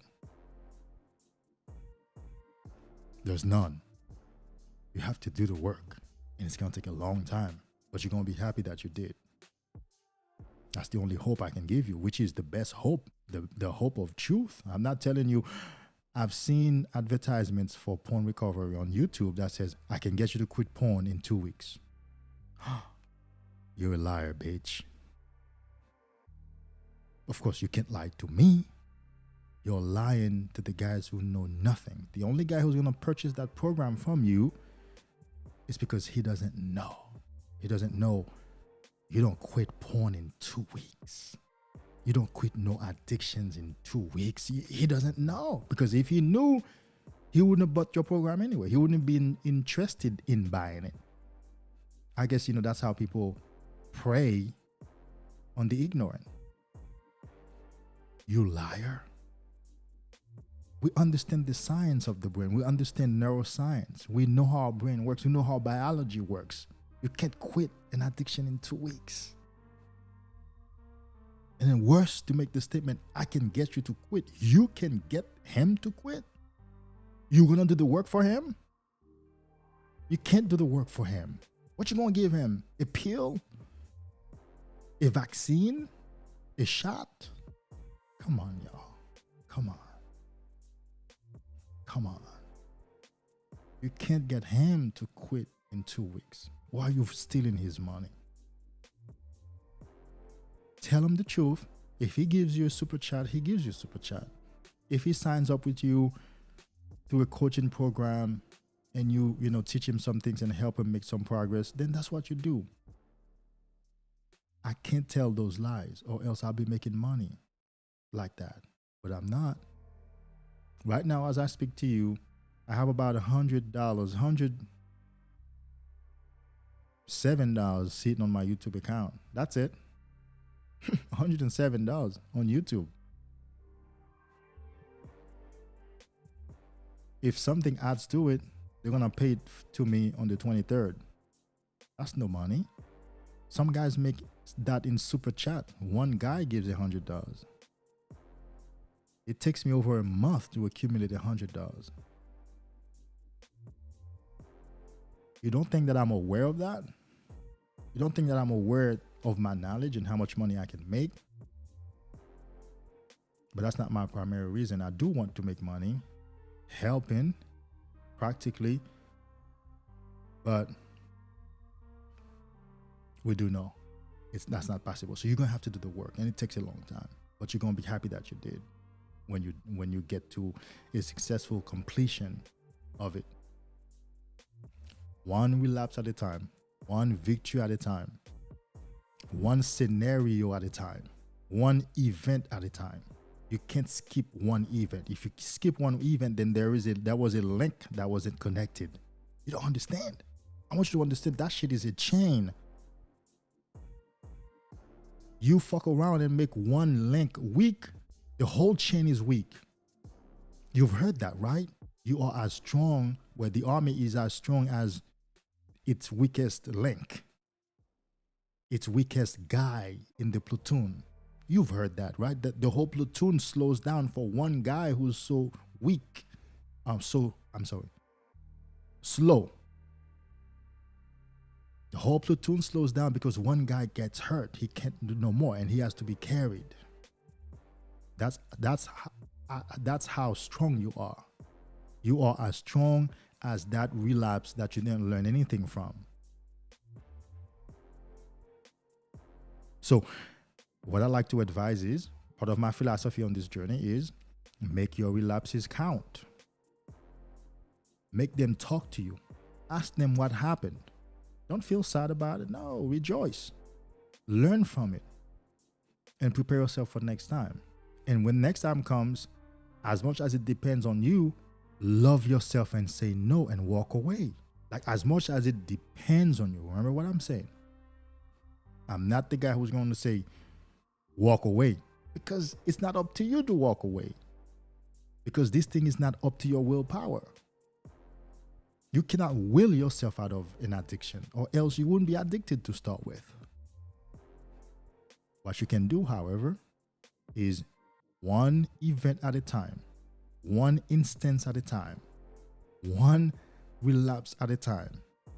You can maximize your understanding, your wisdom, your ability to practice. You can develop your self-love, develop your strength for next time. And what's going to end up happening is you're going to have a longer period between relapses all of a sudden, and then you're going to start being able to actually use your willpower. Because as you get stronger, you can start actually use your willpower because you've been practicing. So what does that look like? Practically, you're at the mall and you see a busty babe around the corner.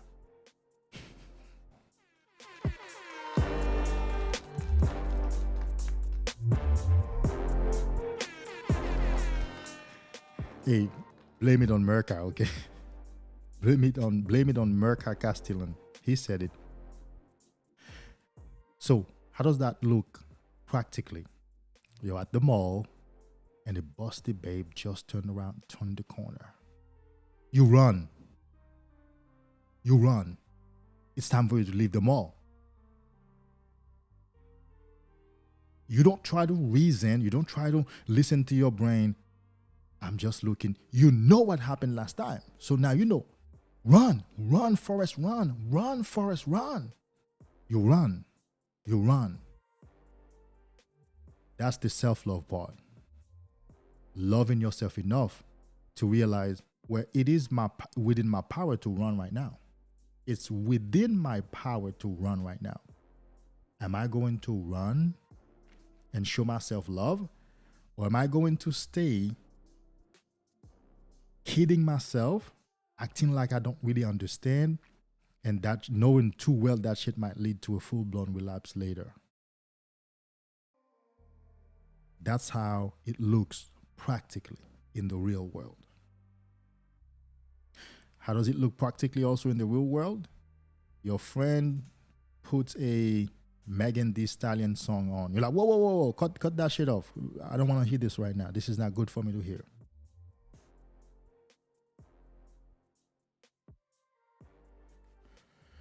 You go to the bar and they happen to pop a Nicki Minaj, not even Nicki Minaj. Nicki Minaj is no threat right now when it comes to sexual stimuli. What's her name? Megan is, Cardi B is, and city girls are, you know? Nicki Minaj has taken a backseat for a minute. Oh, she's pregnant, right? Or has she had her baby?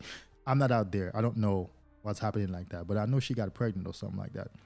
But Nicki Minaj is no threat when it comes to sexual stimuli right now. Megan, Cardi B, and city girls are. And I think some upcoming busty babes. And so what that looks in the practical world, you're at the bar or some kind of place, or even the barbershop, and they put on a Cardi B video. Worse if it's WAP. You turn your eyes. If you can't leave, you because that's within your power. It's within your power in that moment to turn your eyes away. Your self-love is going to determine if you do turn your eyes away, or actually put your headphones on and go into your phone. You understand? Or step out for a second. Hey, bro, I'll be outside real quick, okay? I keep an eye for when it's my turn. I'm telling you, bro, if you can't do this once at a time, you ain't recovering. You win. You're not. Because your brain won't be rewired. Your cells won't be reprogrammed. Your subconscious mind won't be reprogrammed because you've never done anything different. So they don't know different. Your system doesn't know different. Your system needs to know different.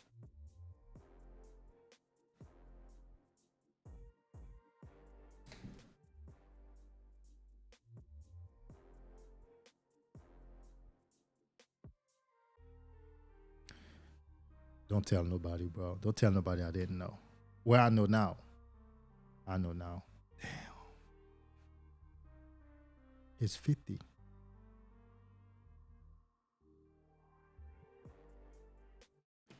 Let's take a moment of silence for DMX. He's one of the most unique guys. He was in his craft.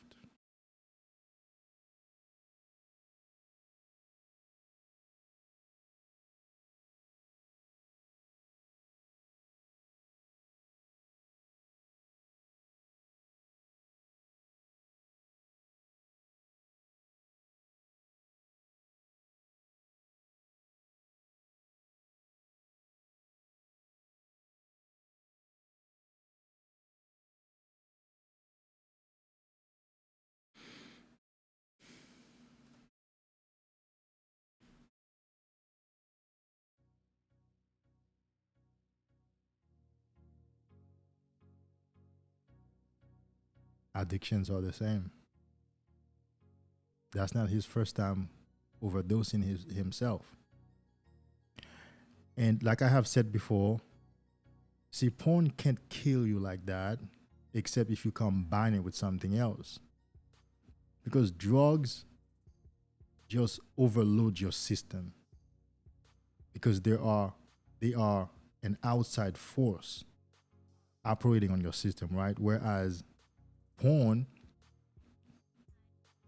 yeah, the video is an outside force, but jerking off and watching it is a primal urge. You're just depleting your energy. Yeah, that can eventually kill you, but it's gonna be a long way from that. You can't just overdose yourself on it like that. Now, whether that makes it better or worse, I don't know.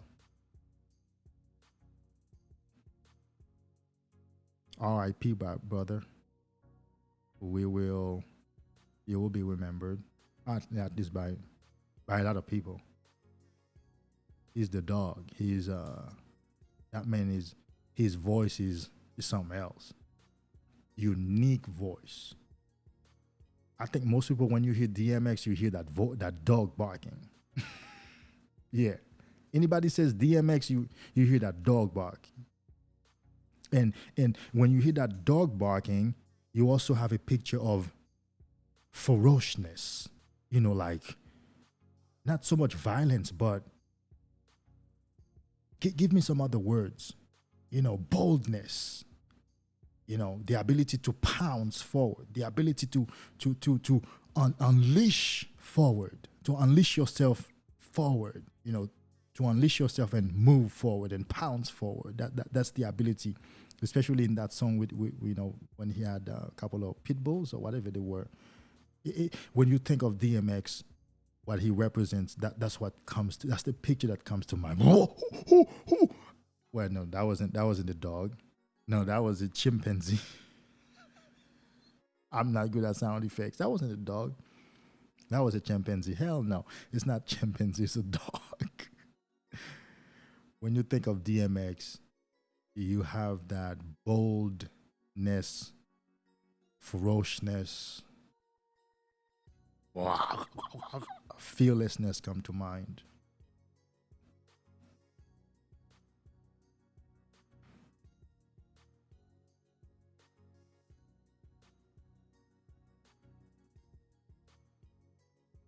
So, what does that mean for you? Make the best of the rest of your life. What does that mean for me? Make the best of what we have left. That's what it means for us. That's the best that's what it means to us. The greatest contribution we can make to others is in our own self-realization. Correct. You want to help others wake up. You want to help others get rich yourself. You want to help others love yourself first. You want to help others discipline yourself first. You want to help others learn something first. Develop a craft first. You want to help others judge yourself first.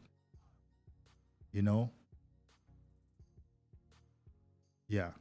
Well, Michael Jackson says it, right? Let's start with the man in the mirror. Let's start with the man in the mirror. Father. You know how powerful that statement is? But you can't see the true value in that statement unless you quit. Well, you don't have to quit porn, but you have to have had some wisdom as a foundation first. Let's start with the fucking man in the mirror. Oh, you want to change the world? No problem, bro. Let's start with recovering from porn. Let's start with deleting your IG account. How about that? Let's start with deleting your Onlyfans account. How about that? We'll start there. Oh, what does JP says? Jordan Peterson, clean your room. Let's start with that. Why don't you clean your room? Let's start with that. What does E.T. says? Make a decision. E.T., right? Yeah. E.T. Make a decision. Start there. Make a decision for yourself. If you want to change the world. I wanted to change the world. I recovered first. I put myself through the grind first. I suffered with recovery. I'm still, that's what I said at the beginning of the live, right? I'm still suffering from the repercussions of PMO. Its effects are long lasting. They follow you for life. Yeah. It's not like all of a sudden my life looks like I've never been addicted to anything. No. My brain is still an addictive brain. It requires management daily. Now, granted, not to the same degree as a guy who's still practicing, but at my own level, to my own degree, I still have my own experiences.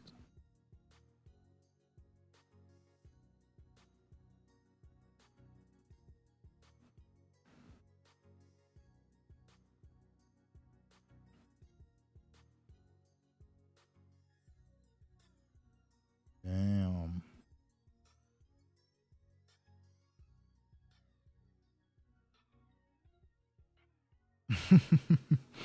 King David betrayed God through his lust. King Solomon had God's wisdom, but had 500 concubines, wives that took so much from him. Bro, I love ancient history, well, and mythical stories. I'm saying what I'm saying consciously. History, mythical stories,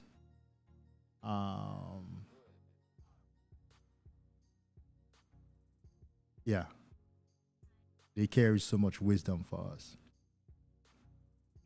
When you study the history of sexuality, how it has plagued humanity, that's going to help your recovery. Because, for example, that was one of my turning points. Here we go again. Ambition matters. And yes, it does. Actually, it does. Yes, it matters. It was one of my turning points. So tonight, your comments are vibing with my own recovery journey. When I plugged myself into ancient history and realized, holy moly, whoa. And I woke up to the fact that, wait a minute. Okay, so then I'm not alone. So I'm not alone in my weakness or battle with lust. No. Napoleon struggled with it. All the French emperors and men in the Bible and men throughout history, so many men, so many women, so many men, so many women. Some of them not even in history, but you know for sure they did. So that set me free. That realization of, oh, so I'm not alone. Whoa. So I used to think I had a problem. So that's not a personal problem. Oh, that's not a personal problem. Oh, snap. That freed me. Because at first, the reason I wanted to commit suicide is because I thought I had a personal problem. I thought, you know what I used to say? And actually, it wasn't just me. I've heard other men say the same thing.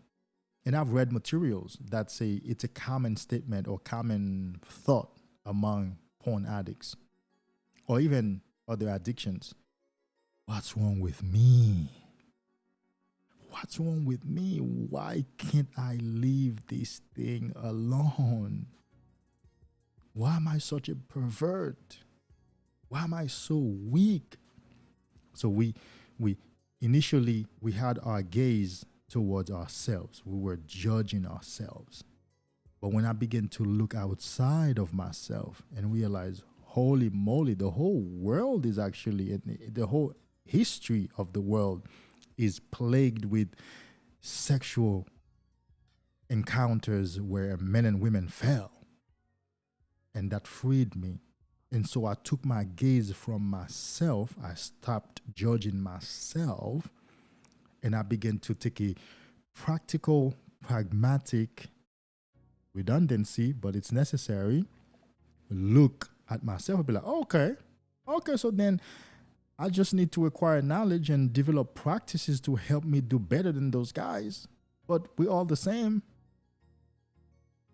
So when women say all men are dogs, all they want is sex, I'm like, hell yeah, I agree. Like, I'm one of them. Like, yeah, I'm no better than that man, and he's no better than me. We are all sexual animals. I don't know if you've met women that be like, oh my God, I'm so happy that you're different from other men. I'm like, baby, I'm sorry. I don't know in what way, but I don't think I'm much different from another man, though.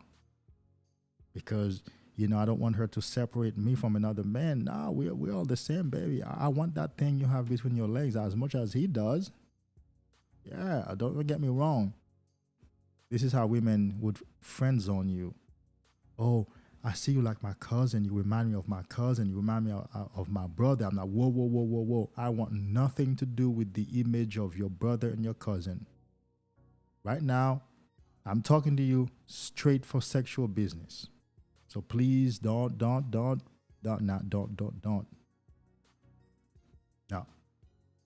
I don't want. Yeah, I might remind you of your father, but please don't start talking of. No. I won't put it on you. And I want you to understand that straight up. Our sole purpose in dealing with you is to put it on you. So that tells the woman, nah, don't compare me to your cousin, them, friends, brothers, father. That's how, if you don't say anything, that's how she ends up friend zoning you, because you remind her of one of her cousins and she doesn't really know why you're here. Like, no, baby, listen. I'm here. One of the reasons that I'm here is ultimately to fuck you. Straight? Are we straight? Do you still think that I remind you of your brother? All right, cool.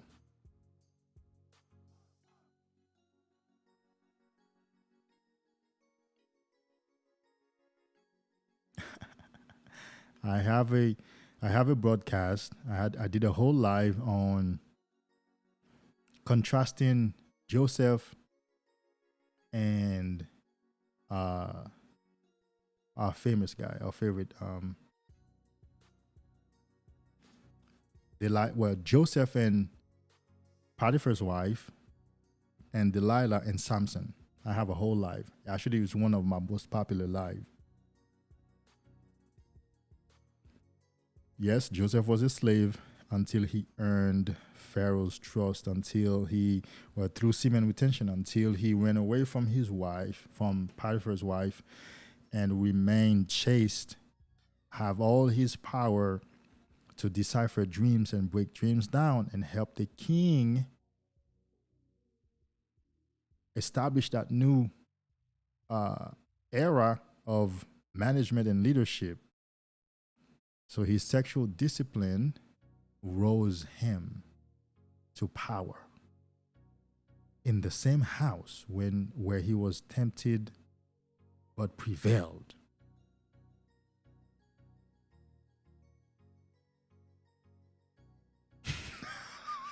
I was talking. I had not read your comment.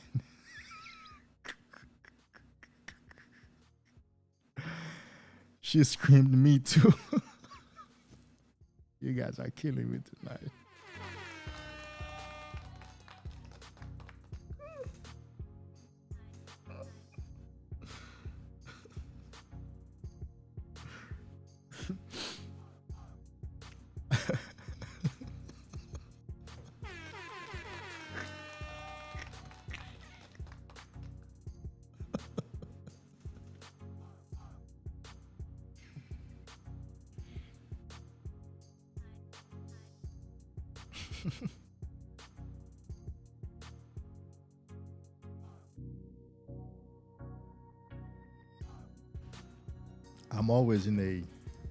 I'm mostly in a pleasant mood. I don't even want to say mostly. It's actually, I know somebody's going to say we're always in extreme. I'm not saying I don't have problems. I'm not saying that I don't have moments of quietness or unhappiness, but I don't stay long in them, and that's not a place to be. I can have a situation, but it'll be hard for you to meet me in a different mood. Whatever mood you know me to be on this, behind this mic and the camera, that's my real mood. That's my real life. I'm always laughing. I would be laughing at this in real life. That's me. That's my life. She screamed, "Me too." Yeah. Well, it's great that when we can take ancient stories and apply them to what give, apply them, what give them our context, because that's the whole goal. The goal is to apply them to our current situation, give them that, our particular context. So yeah. Oh yeah, definitely.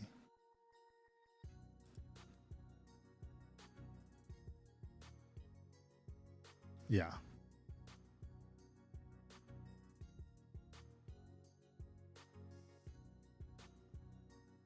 Yeah, I do have a video on that.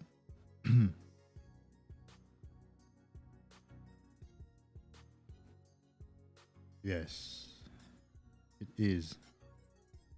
Mr. Sandman, is that the real Sandman? Y'all know Sandman? The flesh is weak. Separate yourself from carnal urges and observe yourself from the outside looking in.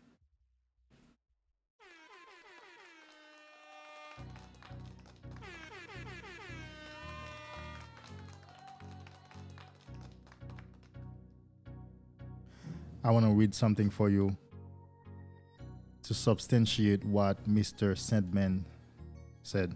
Hang on a second.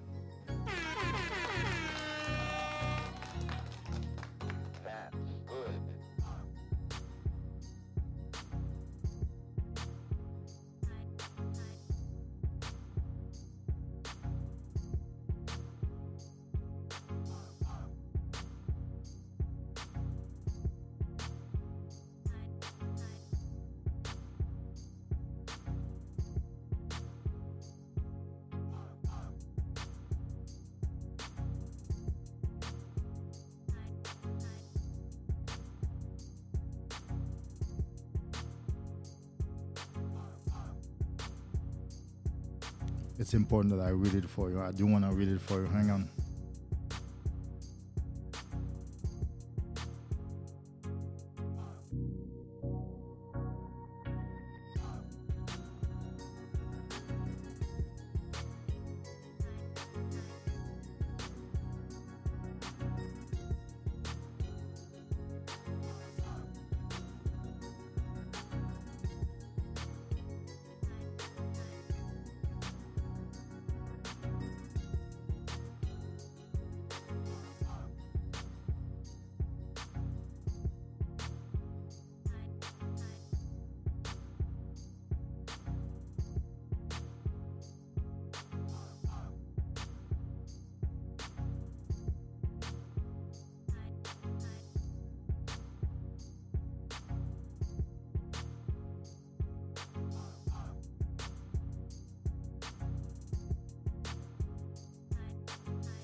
Never mind. I could have sworn, actually, I had the book today.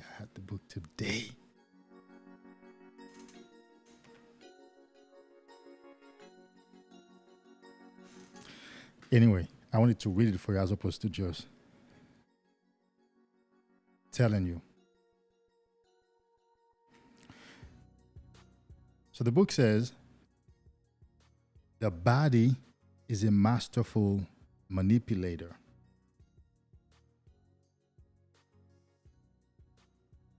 That's the best line from the book, right? I wanted to actually read the whole.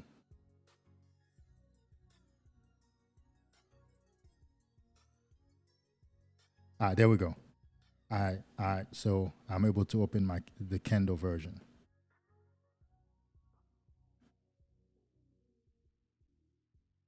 Contents. I think it's knowledge and wisdom. Let's see if it's under knowledge and wisdom.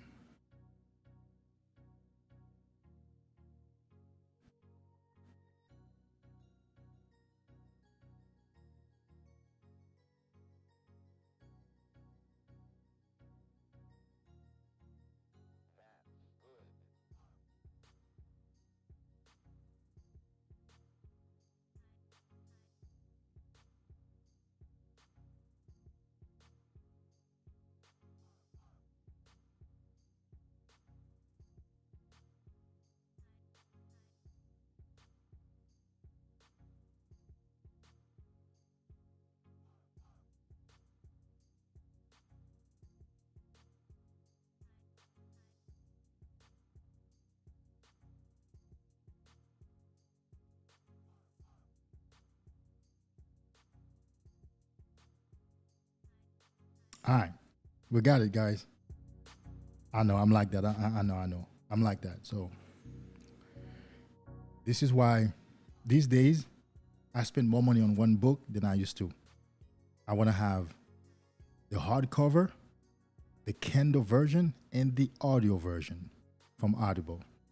So that might end up being $40 for one book. That only costs $12. But the Audible might be $18 and the Kindle. That's for this purpose, right?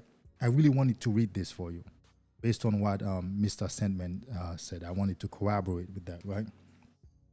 I came across the book today because I was shuffling some books around today. And, but of course I would always have the Kindle version. If a man achieves victory over his body, who in the world can exercise power over him? He who rules himself rules over the whole world. That's the title. The body is selfish. Its desire for pleasure and ease is so powerful that it can cloud the mind and affect decisions, leading even the strongest astray. How many kings have fallen because their bodies desired what was not theirs to take? How many emperors have lost their kingdoms in the reckless pursuit of what they wanted instead of what they needed?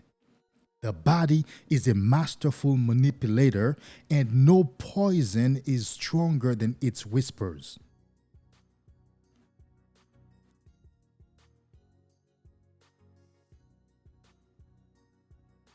Learn to deny yourself. Step away from what you desire to see if it is truly what you need or merely an infatuation. A queen may defeat 1,000 warriors and escape the wiles of 100 assassins. But if she is only as strong as the weakest part of her body.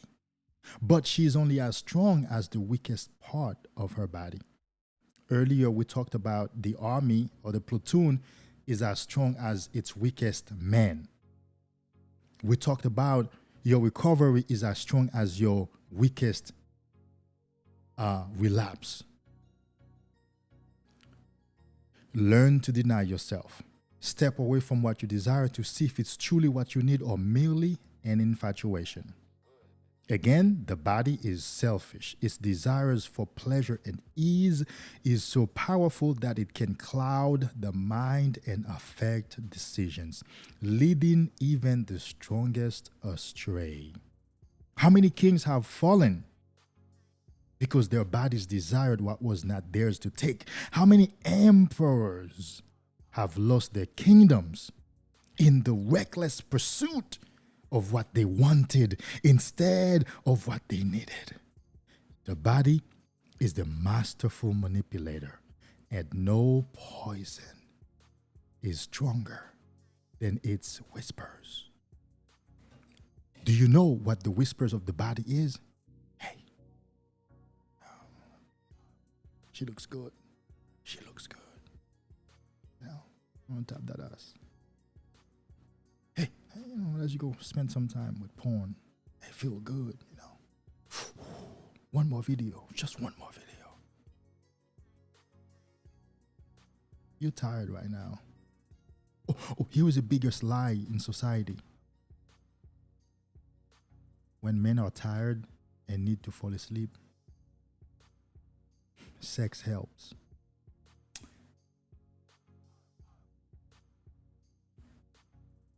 The action is true.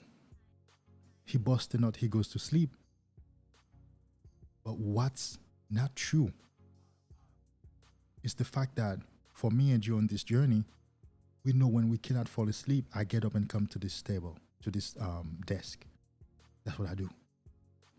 I don't stay in bed. I don't try to have sex so I can fall asleep. I don't try to bust it. No. I know if I'm not sleeping, it's because, well, if I'm not worrying about something, well, which I don't worry, I mean, God, for years now, but if I'm not falling asleep, usually it's because, well, let's say I slept till noon today. Well, I probably won't fall asleep until 3, 4. Okay, now I stay up till noon. Now, right now I'm studying filmmaking and all this stuff that I'm finding so interesting. Okay, I'll stay up watching a tutorial. Or I just got a 90-day trial with Final Cut Pro. You know, up to this point, I've been using iMovie. Now I'm learning Final Cut Pro so I can edit videos like the pros because I'm getting into filmmaking. Well, I come here and play with it instead of trying to bust it up to fall asleep. But those are some of the lies in society. I'm sure you've heard brothers say, or even me in the past, yo, bro, I couldn't fall asleep for nothing last night, man. I had to, I had to get me one, bro. Or calling a girl and be like, I can't fall asleep, you want to come over real quick, just for a quick, let me stop by. Let me come over real quick, babe. She's like, no, I'm falling asleep. I already lock up at the whole house. Babe, we'll do it downstairs. We'll do it in the garage real quick.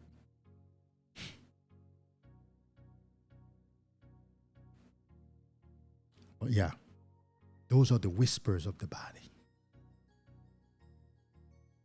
Ambition matters. Oh, thank you for that. That's a new super chat, right? I think now because when I'm speaking, I'm looking at the camera. I don't get to see when the super chat flashes. That's a new one, right? I appreciate that, my brother. A man's financial stability is more important than any woman.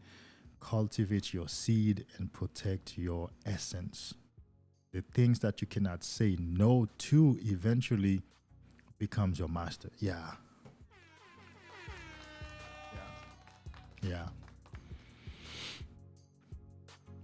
I have to be honest with you, bro. If I die tonight, well, I mean, it's debatable whether somebody has regrets when they died or not.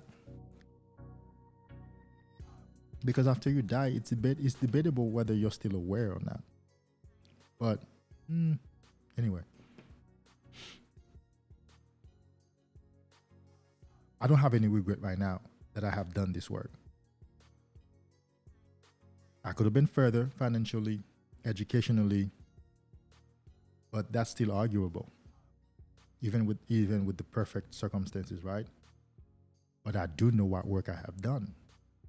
I still struggle in some areas. I still lack self-discipline in some areas. And I hope you know this is not a perfect man. And every time I have an opportunity, I say it on the live. I'm like, whoa, don't get me wrong, bro. Don't get me wrong. I still have shit going. I still lack self-discipline in some areas. I still have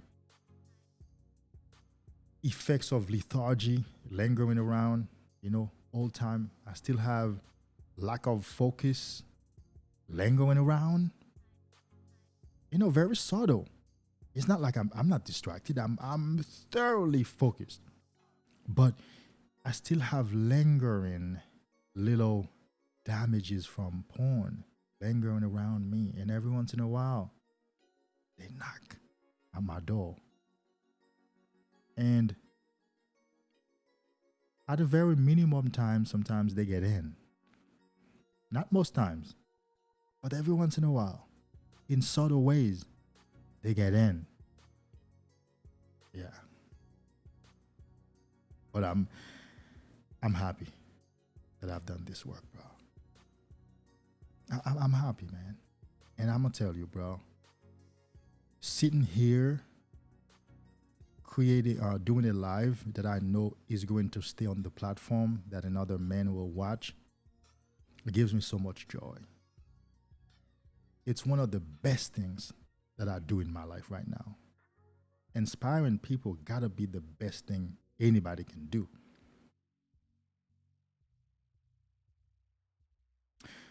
So thank you, my brother. I appreciate it. For those 2 super chats. Thank you. They will help me get paid on the 23rd by YouTube. I think I have about $120 now. And of course, we're still on the 13th now. So there's still a couple of days more to go. And yeah, but at least this will cover my internet and maybe power or something like that. Or, some of the programs that I pay, right? If only I can get to the place where that becomes a regular monthly, even if it would just be 120 a month, it will cover whatever I spend to help get this thing going.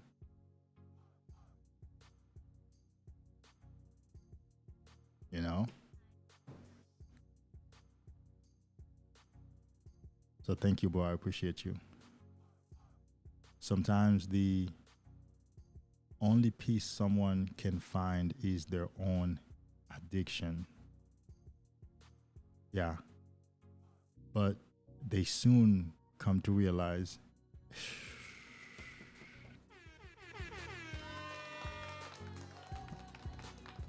hold on, let me check your channel, bro.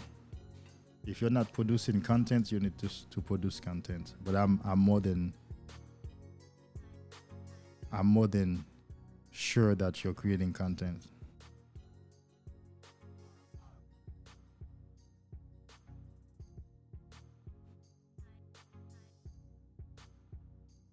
Yeah, I'm gonna pen this message, this last one. I'm gonna pen it.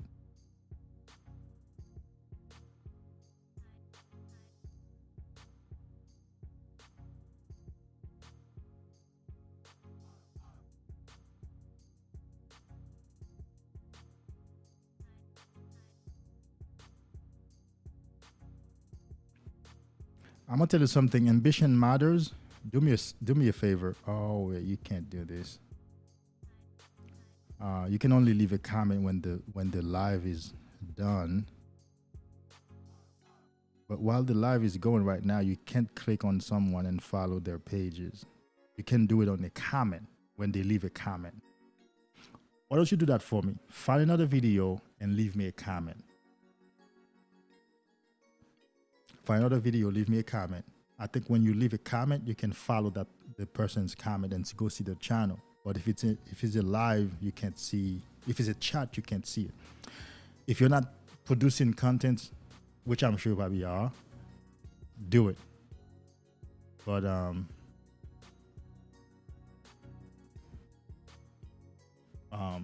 you have a lot of understanding, a lot of wisdom, and that's a logo. So I'm sure you're creating content. But I'd like to subscribe, even just for encouragement and just support, because I do that for a lot of guys, just to support the work. Show up and leave a comment, watch the video, leave a comment, support, because that's what we're here for. Yo, sometimes really, because we've all gone through this. We thought it was a therapy to spend time with the addiction. We thought it helped us get ourselves away from problems and the world, but really only to realize that, oh shit, no, this thing is killing me actually.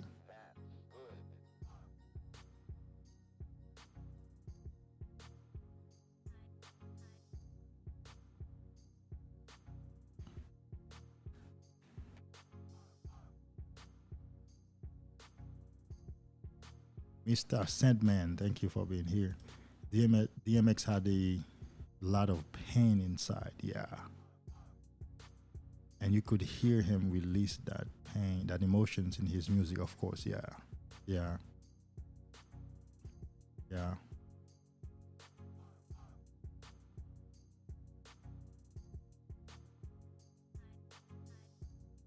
True.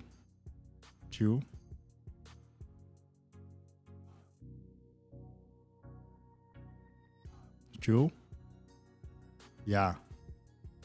The compilation of the books in the Bible is incredible. In fact, I've heard that really there's no other piece of work in history.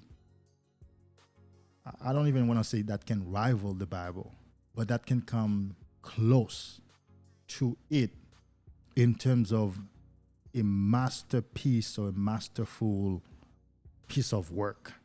Like, how do you, if all those books, as we call them now, were separate letters and pieces of writings across continents or no more than 2 continents in different languages, well, about 3 languages, different languages.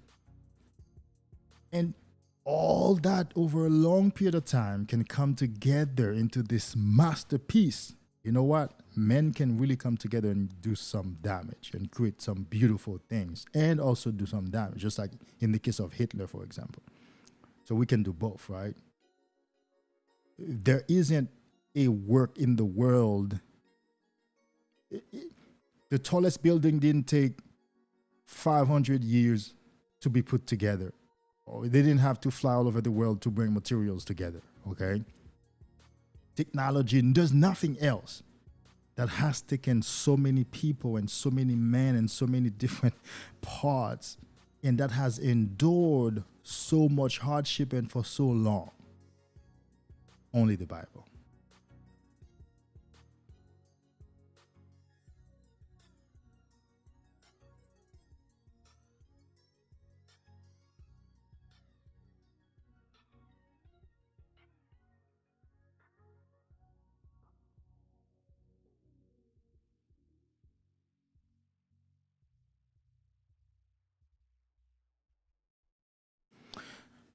You said that used to be a blog? Yeah. There we go. There we go. There we go. There we go. Here is the first statement, guys. There we go. Used to be a blog. Then, there we go. There we go. There we go. There we go. There we go. There we go. What did I say at the beginning of the live? Well, this whole life really is the real financial cost of PMO, which, I mean, you know, we ended up talking about everything else, which everything else falls in under that. The real financial cost of PMO is not the money that is spent on cam girls, Onlyfans, or anything like that. The real cost is opportunity cost. The blog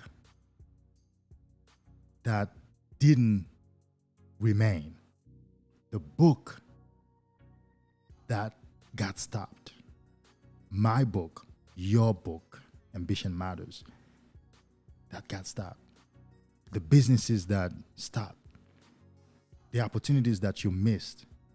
The phone calls that you missed consciously while you were PMO and the call rang. You looked at it. You knew who you were. You knew who it was. You knew what opportunity that phone call represented, but you ignored it anyway. You let it go to the voicemail.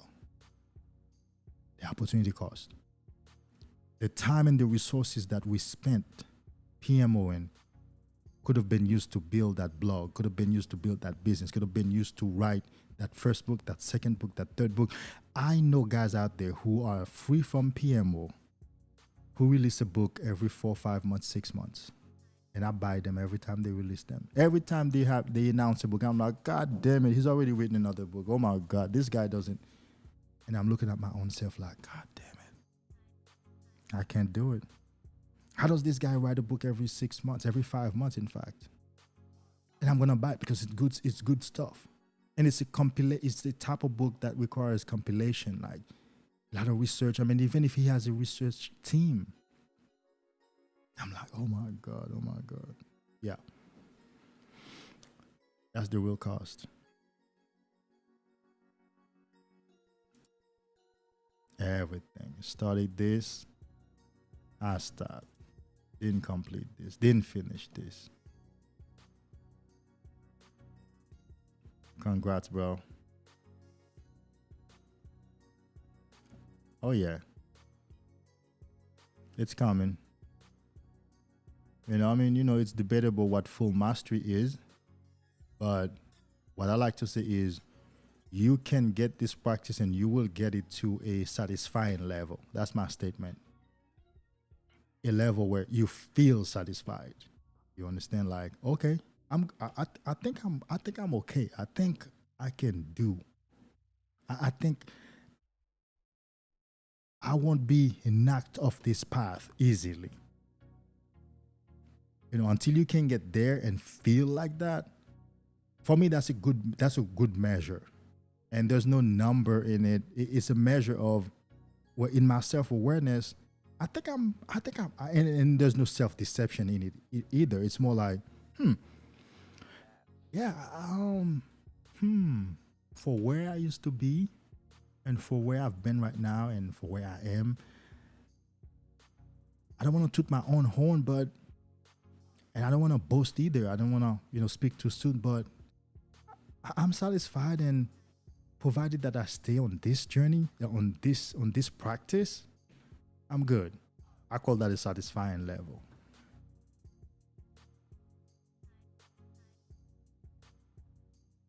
Yeah. Yep. Yep. Yep.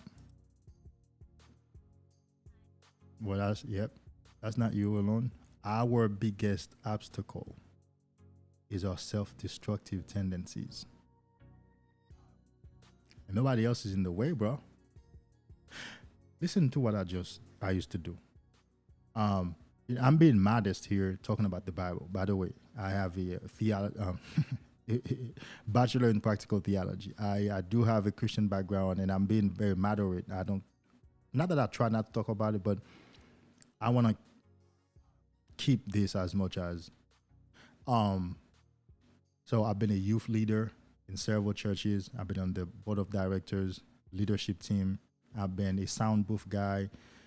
I've been almost a pastor's assistant, but not pronounced. You know how you can be at an organization, you are operating at a capacity, but you're not pronounced, but you operate in it. Also as in the capacity of an administrator. Went to Bible school.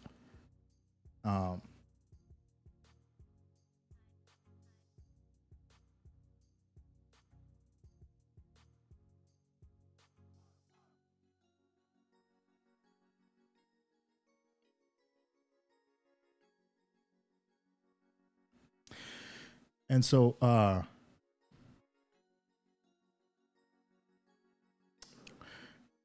am I telling you that story? Oh yeah, I'm telling you that story to say something about our biggest obstacle has been our own self-destructive tendencies. Here's what I used to do. The same way I talk about business, right? I say back in the days when I had my used car dealership, where I was a partner at the used car dealership. That means it was me and two white guys. Don't tell nobody. Don't let nobody tell you can't do business with white people if you're black. Okay.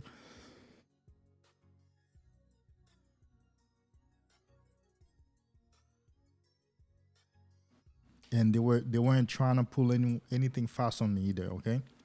Although I have an accent, although I came from another country, but I had the money to invest. I had the abilities. I had the knowledge. And we were partners, okay, equal partners, 1/3 partners. It was three of us. We had 1/3 of everything, 1/3 of investment, profits, bills, liability, you name it. What I used to do is I lived closer to the dealership, so they would leave. I was the one locking, so I stayed back to lock. If you know anything about dealerships, when the dealership is closed, the person staying back, usually somebody in finance and somebody, in finance or sales or operations, they would bring their car outside of the gate, lock the gate, and leave their car outside and walk back in. So as they're inside working, the gate is locked, okay? I would do that because I only live less than 5 minutes really down the road. And I would go to my own room. I turn all lights off in the waiting area, the financing area, and I get to my own office. I had 2 big screens, I don't know, 27-inch each, whatever. Back then, I used to use Microsoft. And I would lock my door, close all the windows, strip naked, put porn on, and blow that shit up on the biggest screen. And usually I had them queued. So I had one window open, queued on one monitor while I'm playing on another monitor. Because as soon as this monitor is done, I'm playing that next one queued up. Listen, I'm married. My wife is home. We're business. We're businesses, really. We had a food concession. So in the morning, I go and set her up with the food concession. She's busy selling food. I'm at the dealership. She goes home, shut, down and go home. She either cooks, hey, sex was crazy, amazing between us. Yeah, I mean, we'll do anything. If I'm saying anything, no holes left unplugged. Okay? Freaky stuff. She's at home, being a Christian wife. I'm at the dealership, stripped naked, watching porn. When I should be busy closing my day, looking forward to my next auction day, advertising or marketing my products online, checking my email, because back then it was emails. You didn't have no text message capabilities like that. I'm stripped naked in my office, jerking off all over the floor that I'm going to be bringing customers and doing business in the next day. Even if that didn't kill my energy, it fucked up with the energy inside. Yeah, I was young. I still had energy and go home and fuck my wife. But that shit killed the whole vibe.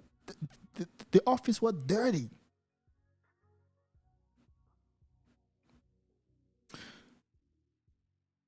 I'm telling you the church story for this.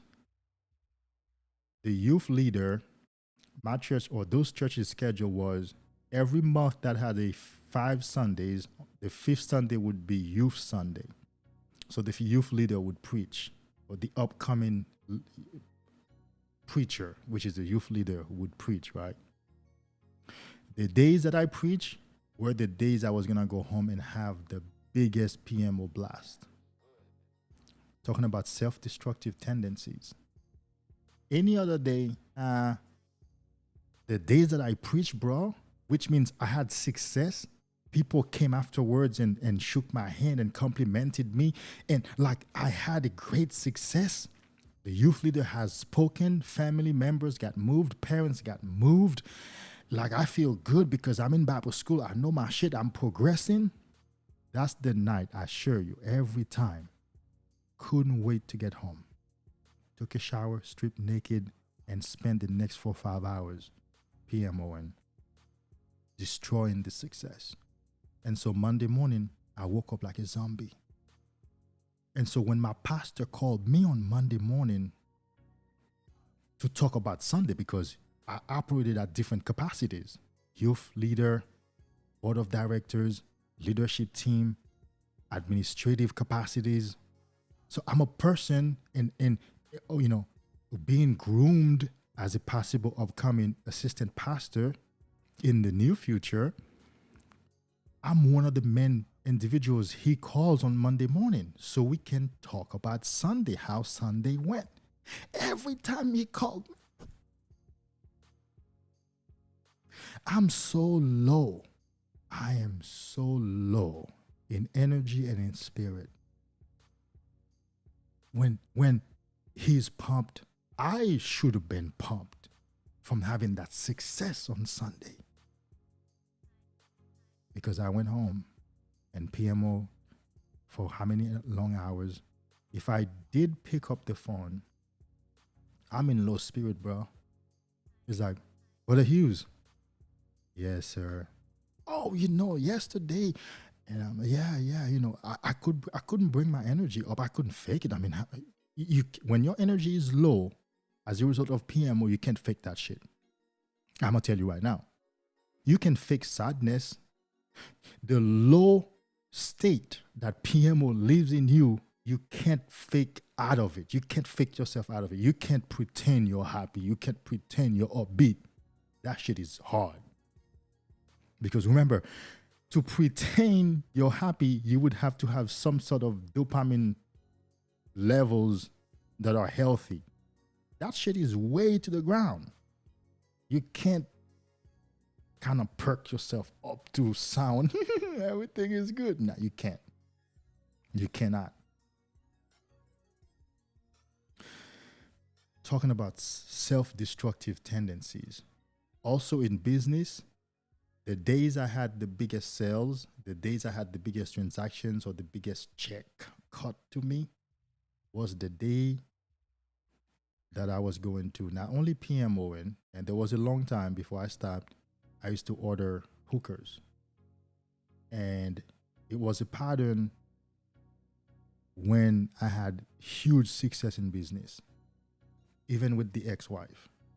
A week when we make great money, we counted our money, and we have everything, everything is good.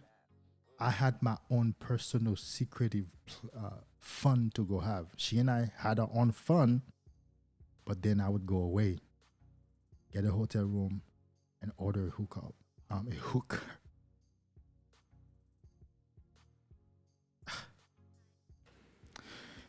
Let's bring it to a close on this point. So thank you guys for being here. I've really had some heavy hitters stop by tonight. Ambition matters. Oh, vocable Ernex, day 61. Thanks for being in the house. These guys are heavy hitters. Yeah, America. Well, you're already gone, I presume.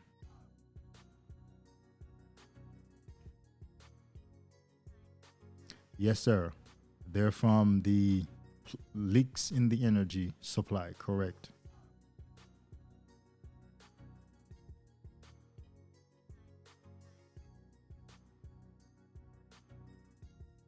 No, we cannot. One of the things that helped me was something I heard from, what's his name? Very popular guy. He passed away now, yeah? I think so. Very popular in self-development world.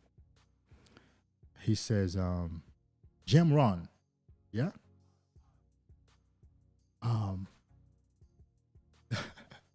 The primary cause of success is enthusiasm. The primary cause of success is enthusiasm.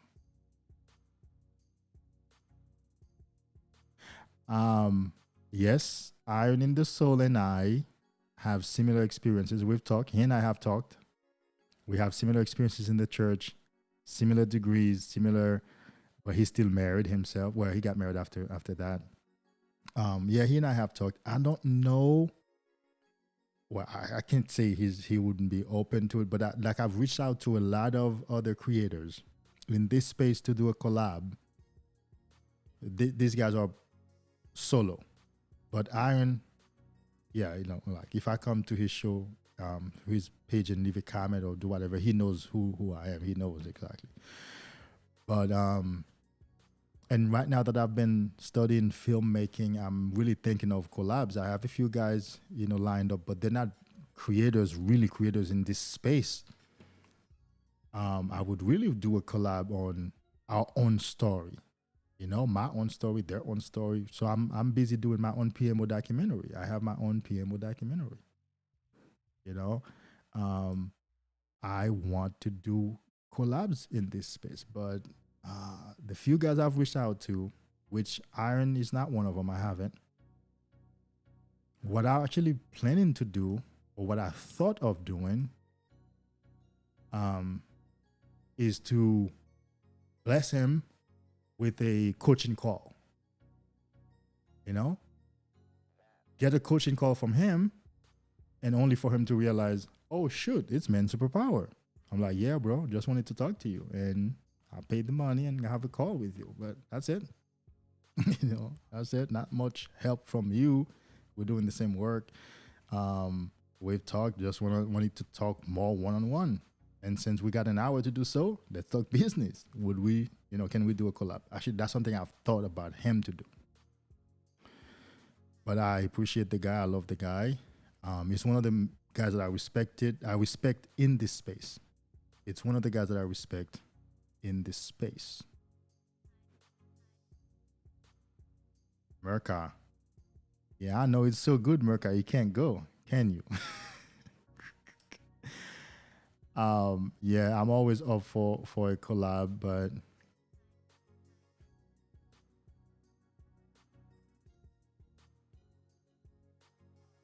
no, I didn't. No, I didn't.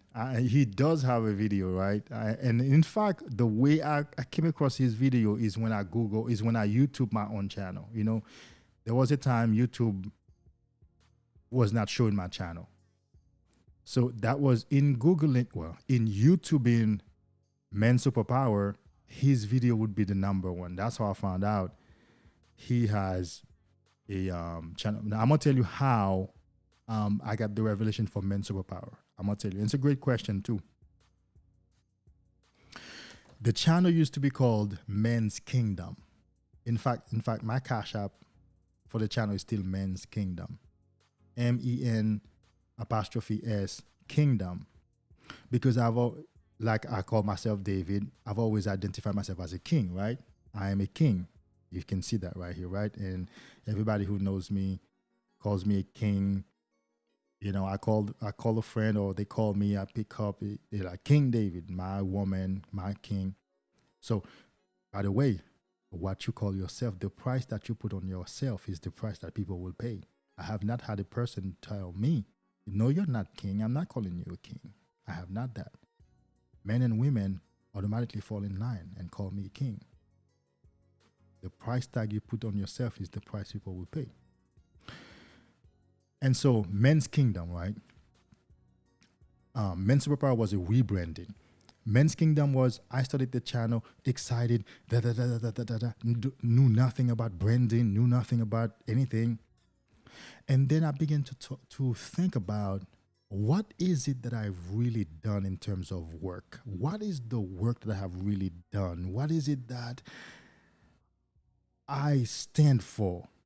What is it that I have found? What is it that and I kept thinking, and I kept saying, Menskindgom, when you hear Menskindgom, it doesn't really mean quite to somebody, whether they see it or hear it. And I'm like, that's too vague. And really it came from me calling myself a king in my kingdom, because I still say it, you're a king, stay in your kingdom.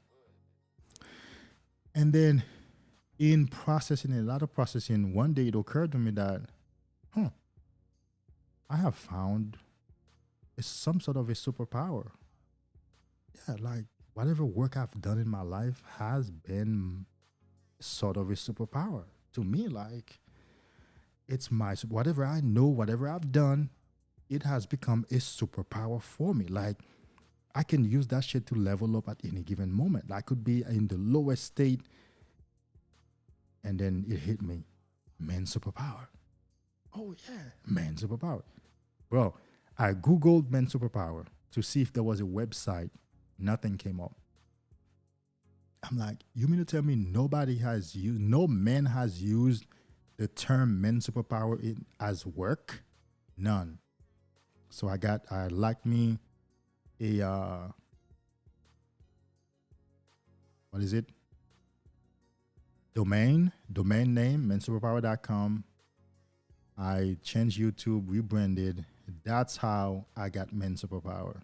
I've never watched a video on it. I've never heard nobody talk about Men Superpower. I mean, you know, in like when in fiction movies, you know, like Superman has superpower. That may in that sense, but no, I came across Immortal Mind's video in YouTube in my own channel, because YouTube was hiding my channel for a minute. Like if I meet a guy and I'm trying to get him to subscribe and I go to his YouTube, type it in, ain't coming. Nah, ain't coming. But now it does. It does come at the top. When I type Men Superpower, it comes at the top.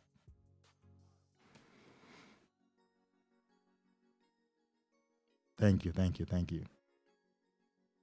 I think so too, man. Yeah, I think so too. It's one of those things, man. The energy was high.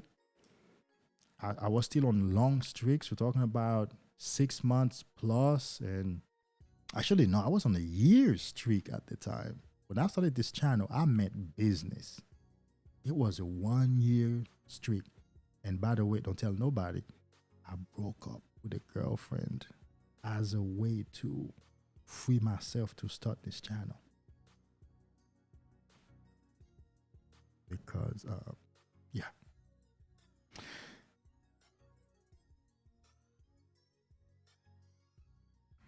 And I met several women that I ghosted afterwards.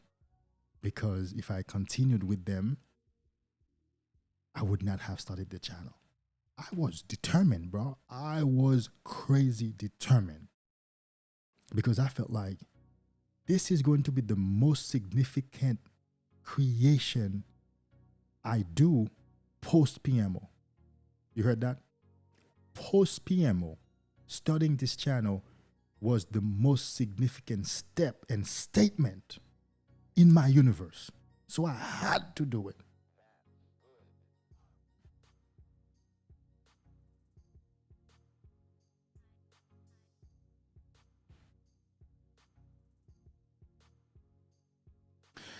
And so Men's Superpower has so much potential right now. I've been told so many things. I've been given so many ideas. And it does, you know, I'm working on it. I'm working on it. Because it's more than just no FAP and semen retention. You know? It's a lot of, it's self-development period. Because my philosophy is, unless a man has mastered his sexuality and developed self-discipline, good luck succeeding. Good luck learning and retaining. Good luck mastering self-discipline. Because you can't. Because the next blow, the next PMO session or the next ejaculation is going to take away from your brain power. So really, a lot of self-development work that's being sold to men out there is worthless. They can't help men. It doesn't matter if a man just purchased a program for $1,500 or he just came back from a 3-day retreat where he paid $2,500. It doesn't matter if he's just going to PMO the next 3 nights in a row and drop his energy so low that he's good for nothing. It don't matter. It don't matter. It doesn't matter. Sexual discipline is primary. It's paramount.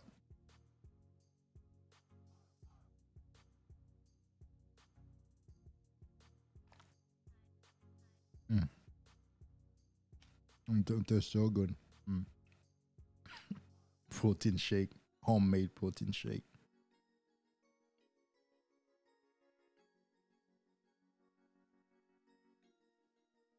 It doesn't matter.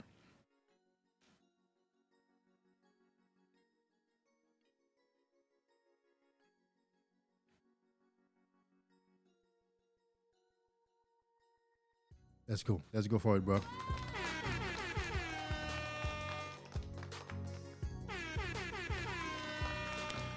Let's go for it. We encourage you. Yeah, psychological rebirth. Agree.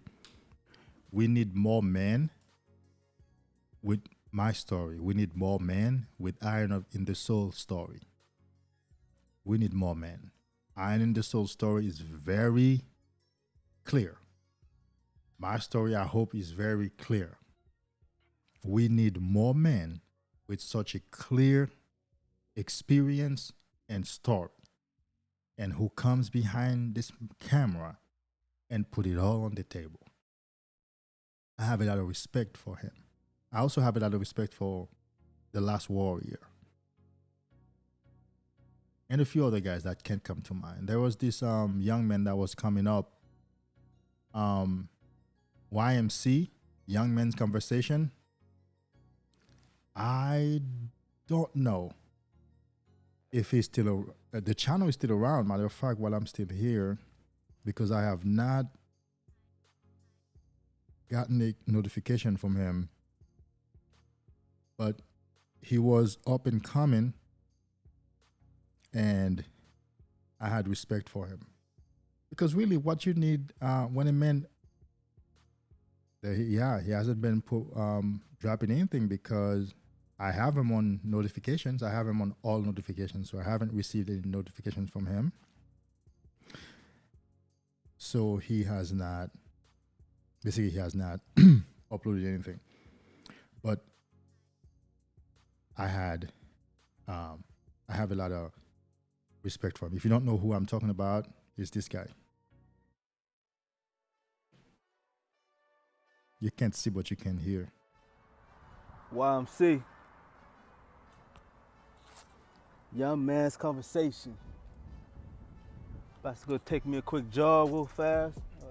Take me a quick jog. You know, you want to keep your body loose. You want to keep your body tight, you know, while you're locked in, you're not moving around like you used to. You know, you want to, like your blood in your... Listen to this. That's from 11 months ago. YMC. Young man's conversation. Semen Retention. Rise and shine. Yeah. Rise and shine. Rise so you can get your shine. You know what I mean? And then, you know, the world, if you're allowed to, can start playing tricks on you, man. And then you're gonna come to find out, you're gonna be like, you know what? I've been playing tricks on myself the whole time, man. The whole time. Some morning coffee, man. I got the little mug thing. The best thing I done invested in for such a small desire for a long time. But anyways, you know, I hope everybody out there, you know, is ready for the season, the new year, or your new year. Yeah, so I have a lot of respect for this young man also.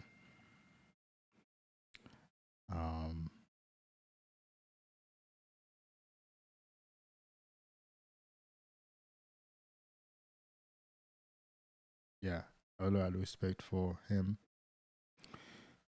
So, there are a few guys that are worthy of respect out there. You know they've done the work by what they have said, by what you have seen in them. So Iron in the Soul, The Last Warrior, this guy here, YMC, I respect those guys. I would like to do a collab, but maybe, you know, it's not the time yet. I hope you guys can't hear that notification. I think you actually can. Hold on. Maybe now you won't hear it. My sister is texting me. Lola. I don't think she's still here. She was supposed to go to sleep, right? That's what it was. But anyway, again, guys, if you want to work with me one-on-one, Patreon link is in the description below. It's purely one-on-one coaching. There are videos on Patreon, but that's not the practice. I don't make videos on Patreon because there's nothing really secretive to take from here to Patreon. I put everything over here. What we work on one-on-one is a personal plan of recovery. That's it. So we just use Patreon as the trusted platform to process payment.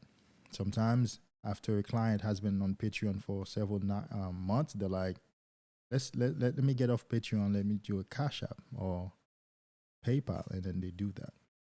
We just use Patreon as a trusted platform, you know, where you know your card is safe type of thing.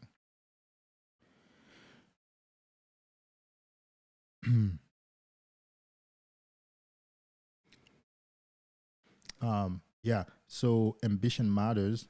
Well, maybe we can do a collab. Why don't you do this for me? Maybe I can interview you. I can bring you on. We can do a show together. I've been doing that. I'm still looking for guys to do that. Guys who are ready to talk to the world. They're ready to let their face be seen out there. I have guys who are ready, and they've been on my show.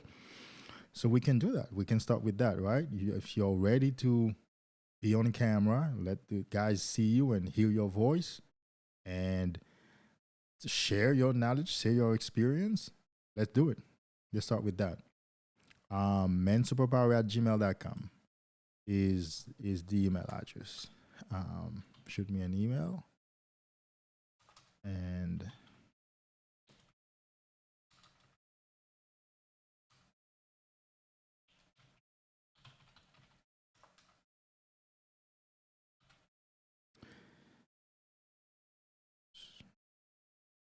yep,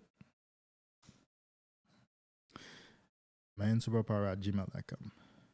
Shoot me an email, and yeah, we can talk. Now, I do understand some guys don't want, they're not ready to. I say one of the ways to make a statement to yourself on this journey is to go public, is to come out of the closet. And yeah, it's to come out of the closet. It's a big statement when you get behind camera on this topic. You're out of the closet. It doesn't mean that you don't have weaknesses no more. It doesn't mean that you won't probably have a relapse. Nope. It means that, oh shit, I'm tired of keeping it to myself, by myself, and just be behind a phone interacting. I'm taking the streets now. Yeah.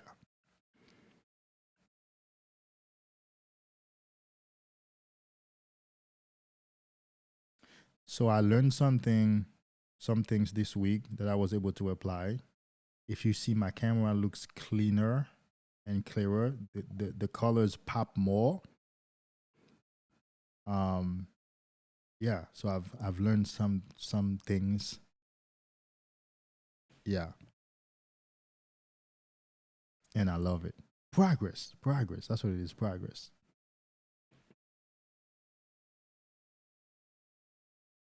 Yeah. That's what we want. We want more men like myself, like Iron in the Soul, like The Last Warrior, like YMC, to come forward and be like, yo, bro, I did this thing. Here's what it did to me. I ain't ashamed about it, but I've worked on it. Here's where I am. And I'm coming to talk to you. Okay? And to help you.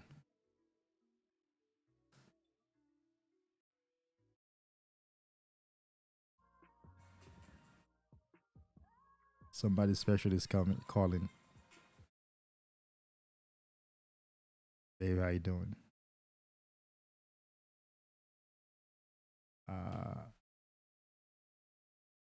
Can you hear me?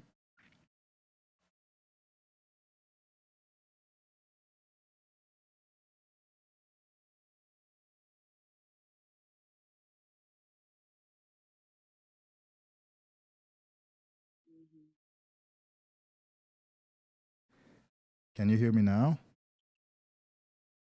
Yes. What's up? How you doing? You hear me? Yeah, I can. Okay. I'm fine. How are you? I'm awesome. You called, so I'm good. Yeah, I was checking on you. I don't have much time, but I was like, I had to stop real quick and just check on you real quick. Well, I appreciate that love. Thank you. I'll call you later. Hmm? Okay. Okay. Yeah, I have something nice to tell you. Okay. All Not right, my love. all right. Bye. Okay. Bye. And I'm coming to talk to you.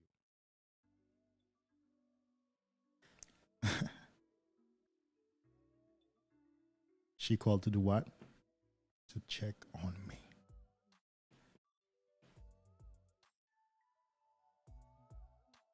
Yeah.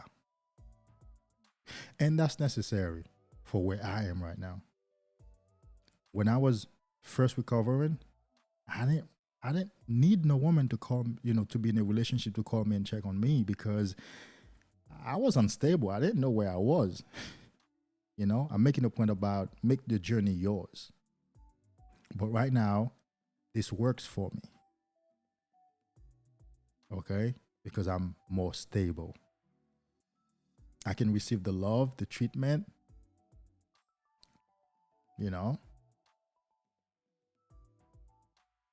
So she's at work. She's a nurse. She works overnight.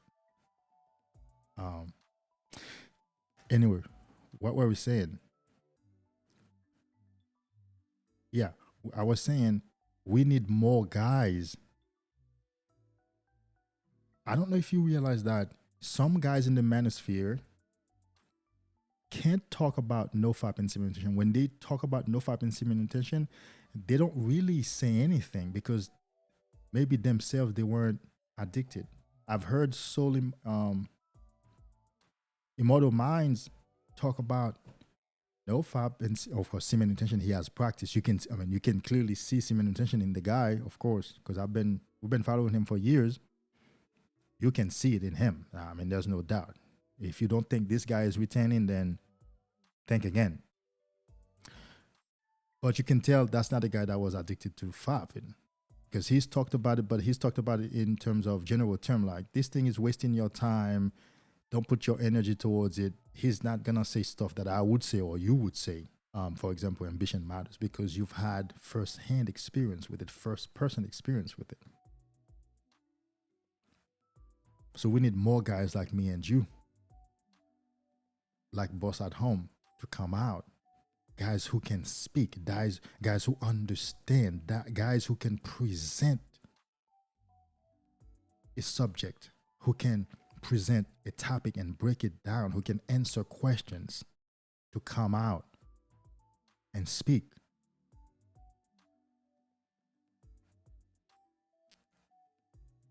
On this area of the manosphere. So shoot me an email and we're gonna do it. In fact, I've been told, I have not watched any nofap semen retention channel with a collaboration besides mine. I've had several collabs so far. I've had several guys on. I've had my trainer on several times. I've had one of his guys on, or two of his guys on several times. I've had Boss at Home several times. I've had my own client on one time. Yeah. The only person with this kind of work that I've seen collab from is that female nofap creator. You know who I'm talking about. I can't remember her name, but she's Indian, like she looks Indian. Yeah, she's the only female that I know, or female nofap militant that I know. Of course, they don't have any semen retention. But Ayana, is that how you say her name? But yeah, she's the only female nofap creator out there, like creator, talking about this thing for years now.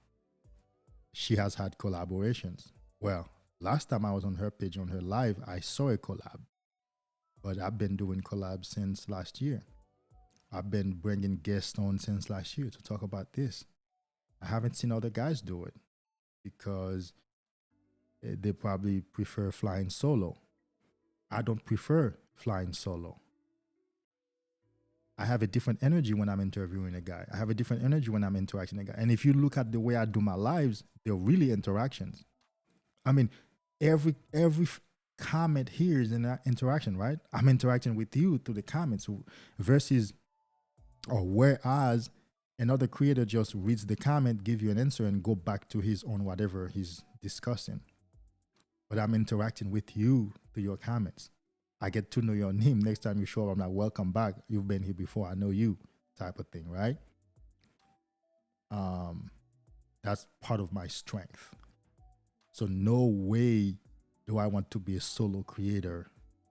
In fact, I already have creators lined up to get on a film, a mini film project with me on nofap and semen retention.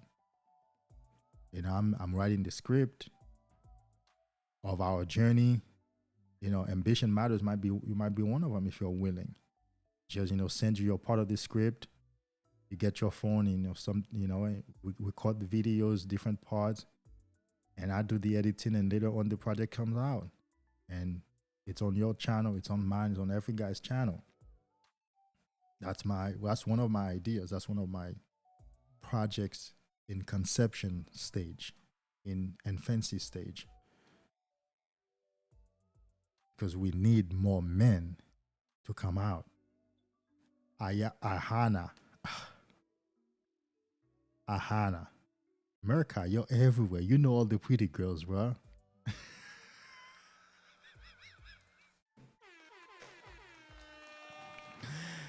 By the way, America, you too.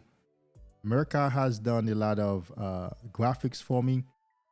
America, I need to get with you more on some graphics because I'm planning some work that I think your graphics, we can, if you're willing to continue creating graphics for me. Yeah.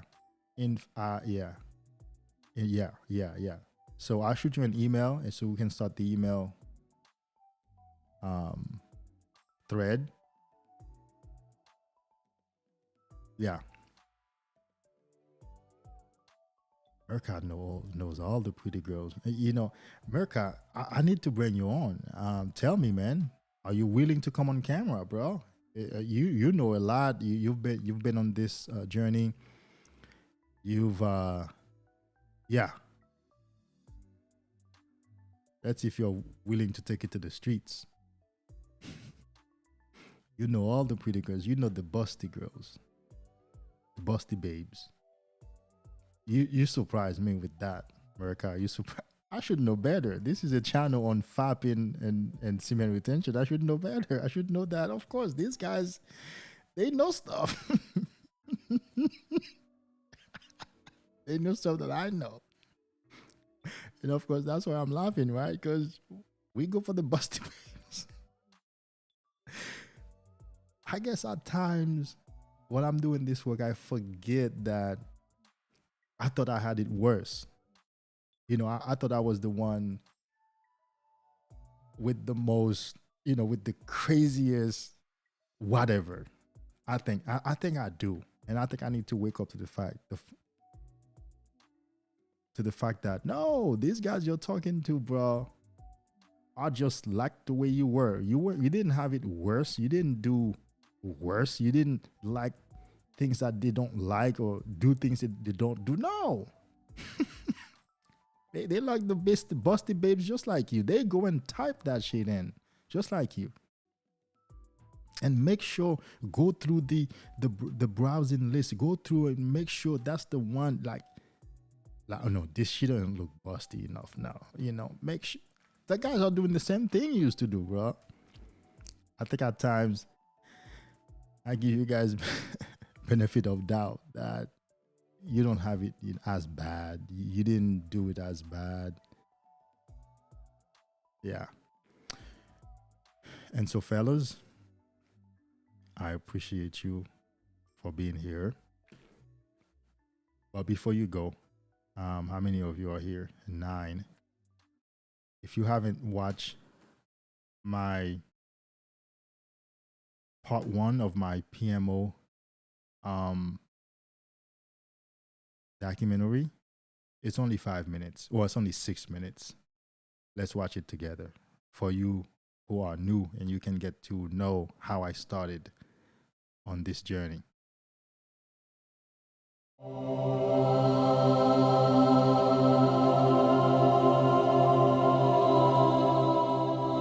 It just consumed me.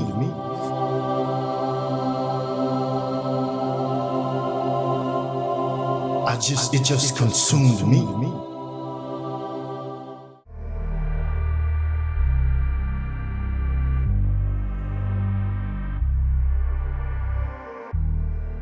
My name is David Hughes. I am the creator of the channel Superpower, and this is my story of how I met the devil of PMO.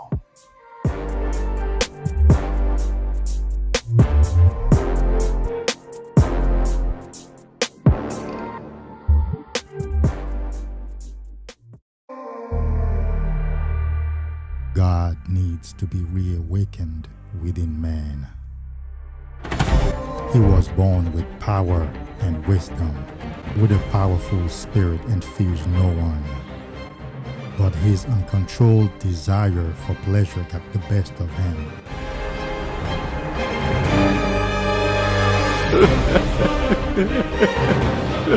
Then the time come for you to be your own man and take on the world, and you did. But somewhere along the line, you changed. You stopped being you.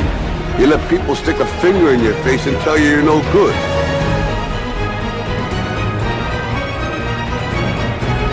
You stopped being you. You let people stick a finger in your face and tell you you're no good.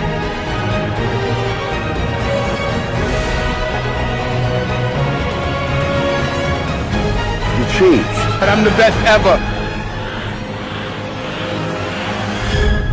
Welcome to Man's Superpower. Feel your power, bro.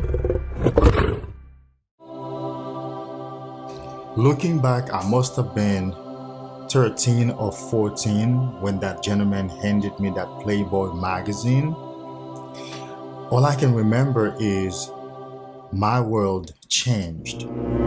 Now I came from studying my schoolwork and homework and being excited about hanging out with my friends and the other kids in the neighborhood to locking myself indoors almost 24/7, being impatient at school because I couldn't wait to get home to look at that new found treasure at the time. And the images were still vivid up until a few years ago. A Playboy magazine, for those of you millennials, has still images. So back then, before movies, there used to be the magazines of still pictures. The picture would start with the man by himself, and then the scenes or the frames or the stills progressed all the way to post-action, just as you would see in a PMO movie. And together they're gonna work their ways into magically or prearranged. They meet and now they get into the act all the way to post-action. And I remember seeing so many different types of women, colors, body types, body parts types, and it just consumed me.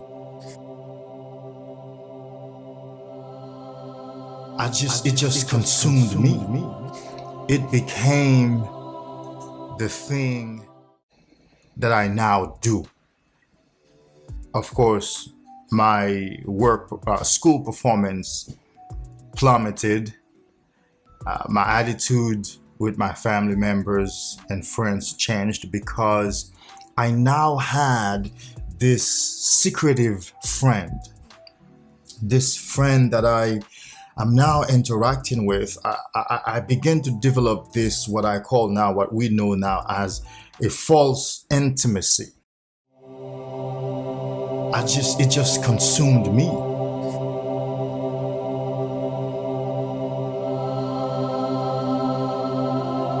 It just consumed me.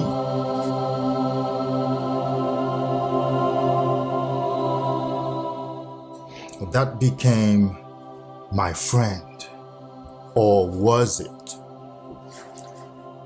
Or that became the devil. And that's how I met the devil of PMO, something that would crush my soul for the next 25 years.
Yeah. That would crush my soul for the next 25 years.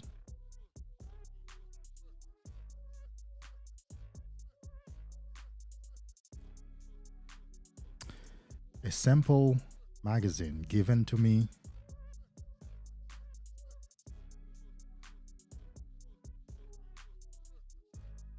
at 13 years old started the process of self-destruction that lasted 23 years.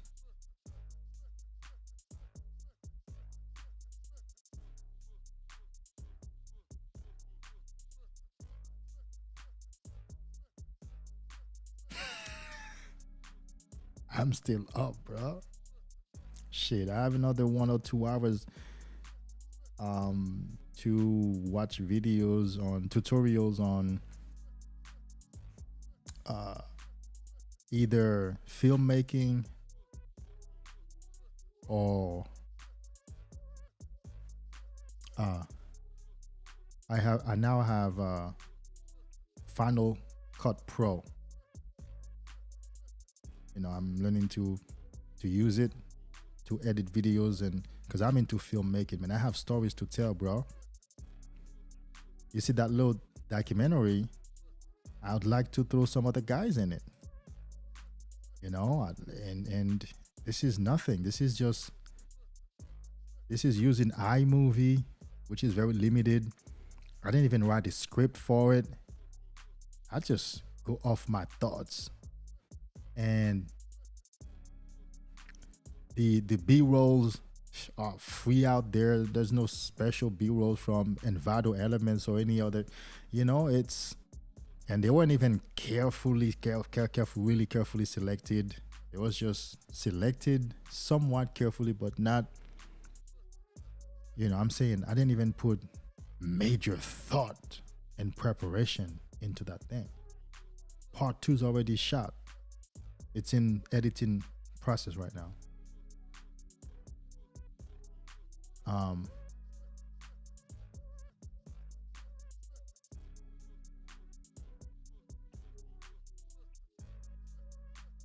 Oh, I love a key lime pie. Thank God I don't have one right now.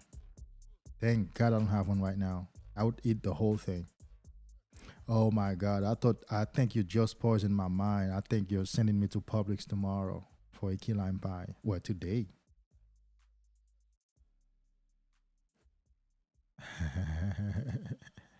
Philly cheese, what up, bro?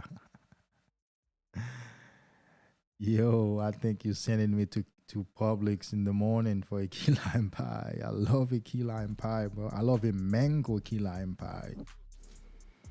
Dang. Yeah. Yeah, my diet is I eat what I want in moderation, and work out and run and maintain good health, you know. I want a pie? I have a pie. I want an ice cream? I have a pint of ice cream.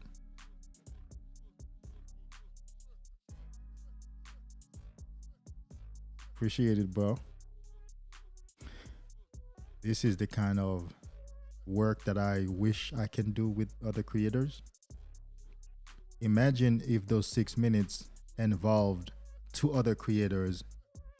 Like, you know, I could have condensed it down where 2 other creators popped in saying how they started, how their journey started. Some guys found their father watching it or whatnot. You know, imagine me coming saying, hey, my name is David Hughes. I am the creator of, and somebody says, my name is so, I'm the creator of this channel, and this is my story, and somebody else, and then the stories. You know how when you watch documentaries and things like that, you know how it goes. You know the template. You know how the template goes. You know how the script goes. Imagine it wouldn't just be me, and just like I had my pictures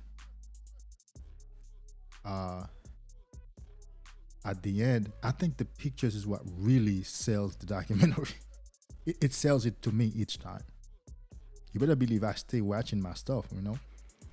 I go and watch my 3-hour live. I'm like, damn, he's good. He's still talking? My God, like I would have loved when I was recovering that I had this guy on the 3-hour live talking like that. I would have loved to have found his work.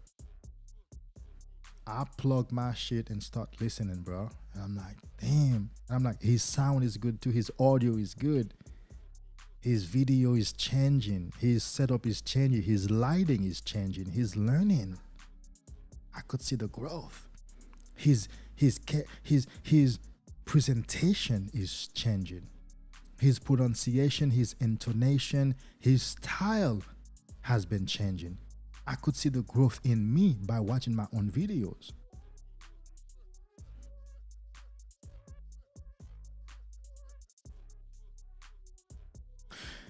You know, I've had this crazy idea. Well, it wasn't crazy. I was on the live and somebody said something. I said, well, who knows? One day, semen retention might become a very popular thing. And then my channel might just blow up then. Maybe by then I'll have 250 videos and guys might just come and say, whoa, this guy has been making this product, creating this product for so many years and so many videos. You never know. That's how some creators blow up. They blow up on the 150th video. The 150th video is what ramps up the channel. 10K subs in one day, 15K subs in another day. Yeah, it might be. You never know. These little documentaries, somebody might watch one, might watch another. You might just start a snowball effect. Yeah. So we just keep doing what we need to do, man. I just keep doing this. I'm passionate about this work, bro. Have I been tempted to quit? Can I quit? I don't think so. I don't think I can. I don't think I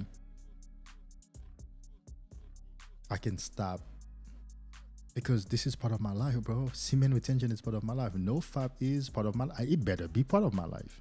It better be. I have a client who sent me a voice message. Bro, I have so much business going on. I signed so many contracts. I think I'm gonna stop our subscription. I'm gonna stop our coaching. I said, bro, it's now you need to double your coaching. Now you need to double your subscription with me. What? You're gonna stop? You're gonna fuck up? More responsibility, more business? You just started semen, no fap and semen retention? Bro, you're gonna relapse very soon and your mind is gonna fuck you up. I said, well, trust me, it's not about the business. You can still cancel. Go.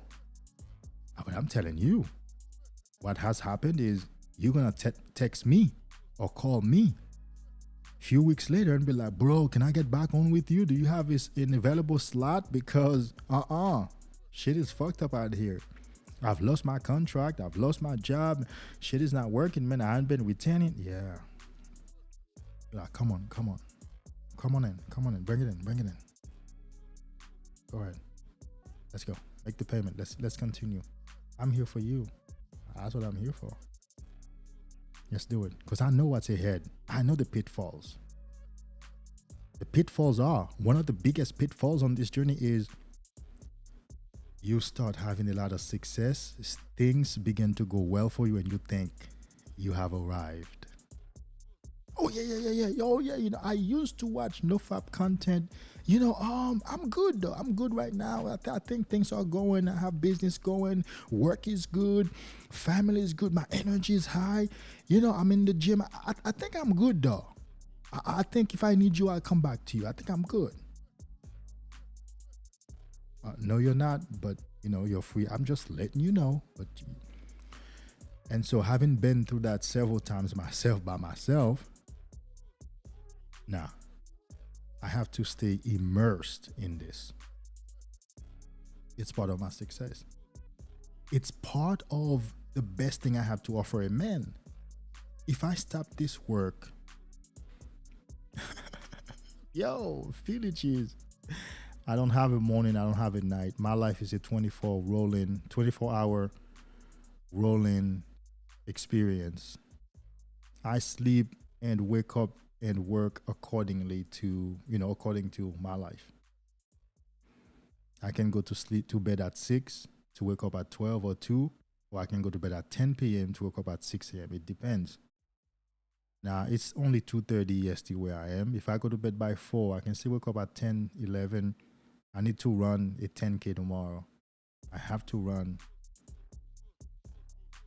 No, I'm not even gonna run the 5K, like if 5 miles. No, I have to run a 10K tomorrow or today.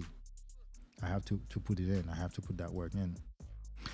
So yeah, I don't well, unless you have a regular job, make sure that your life becomes a rolling 24-hour where you don't have a specific time to go to sleep and specific time to wake up. I know somebody's gonna say different. Somebody's gonna say you need to have those, but creators don't. Musicians, creators, business people, nah, they sleep accordingly. Imagine a guy is working on a big project and then he's like, all right, so I gotta go to sleep at 10 p.m. I gotta stop. You see, that's not the story out there. That's not what they say. Yeah, somebody might say, well, I prioritize sleep, but it doesn't mean that they have a specific time to go to sleep, or it might mean when they do go to sleep, they want to have enough sleep to make them feel rested, which is me. There we go. I said it, huh?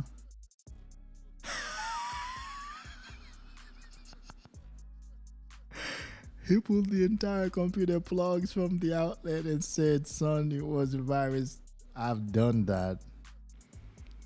I've done that to my roommate. My roommate had a little computer, but I was allowed to go to her room. I went to her room and I was watching porn. And she came to the door. I didn't even hear the door. By the time I realized she's in the house, I unplugged the whole fucking computer. I'm like, I don't know, like it started flickering, it stopped working, and I'm like, let me try to reboot it. And in the meantime, she's walking around, so I'm waiting to reboot because I'm like, it's gonna reboot with the page open. So I'm waiting to reboot. And back then, fucking Microsoft computer system, no offense to anybody who uses Microsoft, but you can press on that X and it takes a fucking long time for that window to close. I'm like, and of course, the more you click, the more the system is gonna lag, because that first click is still processing, each other click is still processing. But yeah, that's how some guys start. It was, and your father was right, actually. He was right. He had that virus. He didn't want you to have it, and he didn't know you were gonna have it. And you had that virus.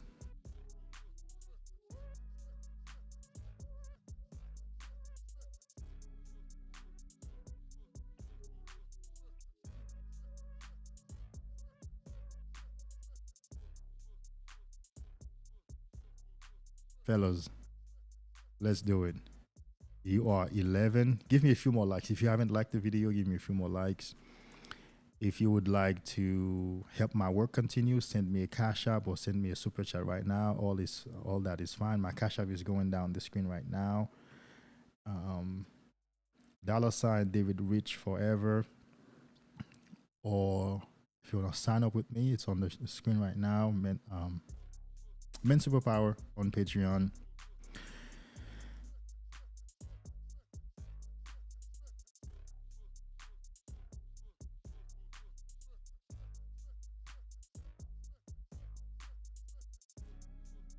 Bro, I'm telling you, I'm so happy that I've done the work I have done.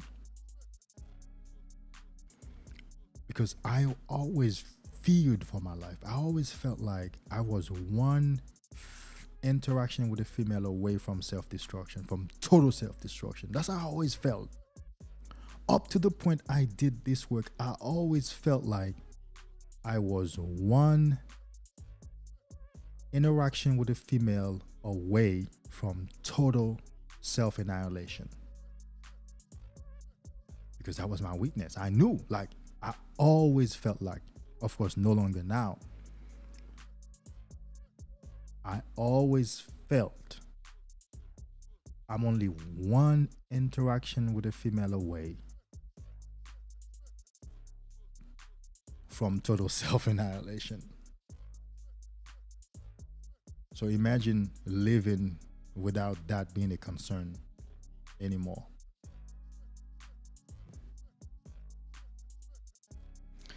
I'm checking my stream. I'm liking my lighting. So whatever I've learned recently, I have applied. I think my lights are warmer. They're not as hot because they used to be hotter. Like you would see the light on my forehead and my face. They're softer. They're softer because I've added some stuff to them. They're softer. My colors pop more. You know, I have some soft lighting on me. You can see the shirt being lit actually. I'm satisfied. And my background still has the opportunity for the colors to pop without being washed out in the light.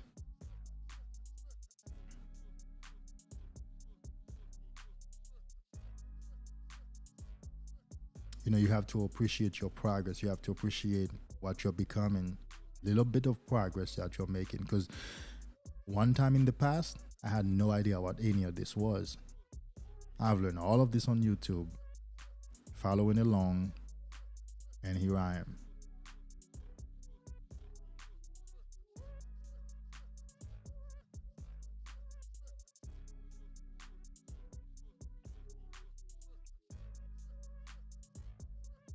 I never thought I would be streaming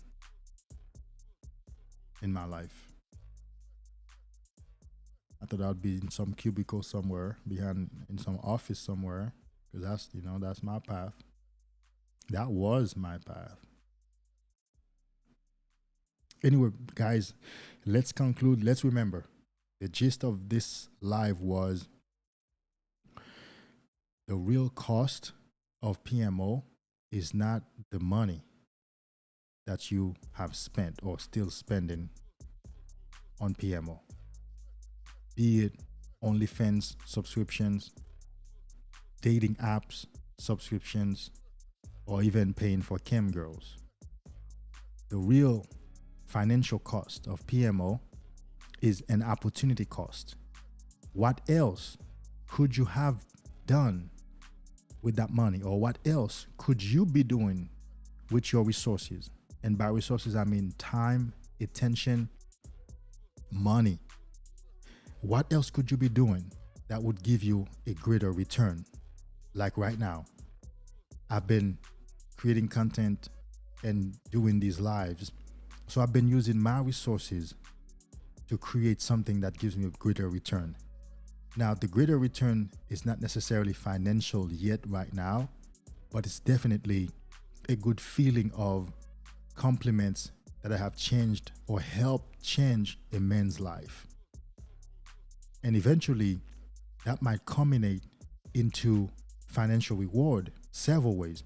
Maybe it will boost my self-confidence so much that I feel like I can go out there, actually do business and produce different kind of value for people, right? Or I might get an email to go speak somewhere, and that might start my public speaking career, right? Or to write a book or do whatever.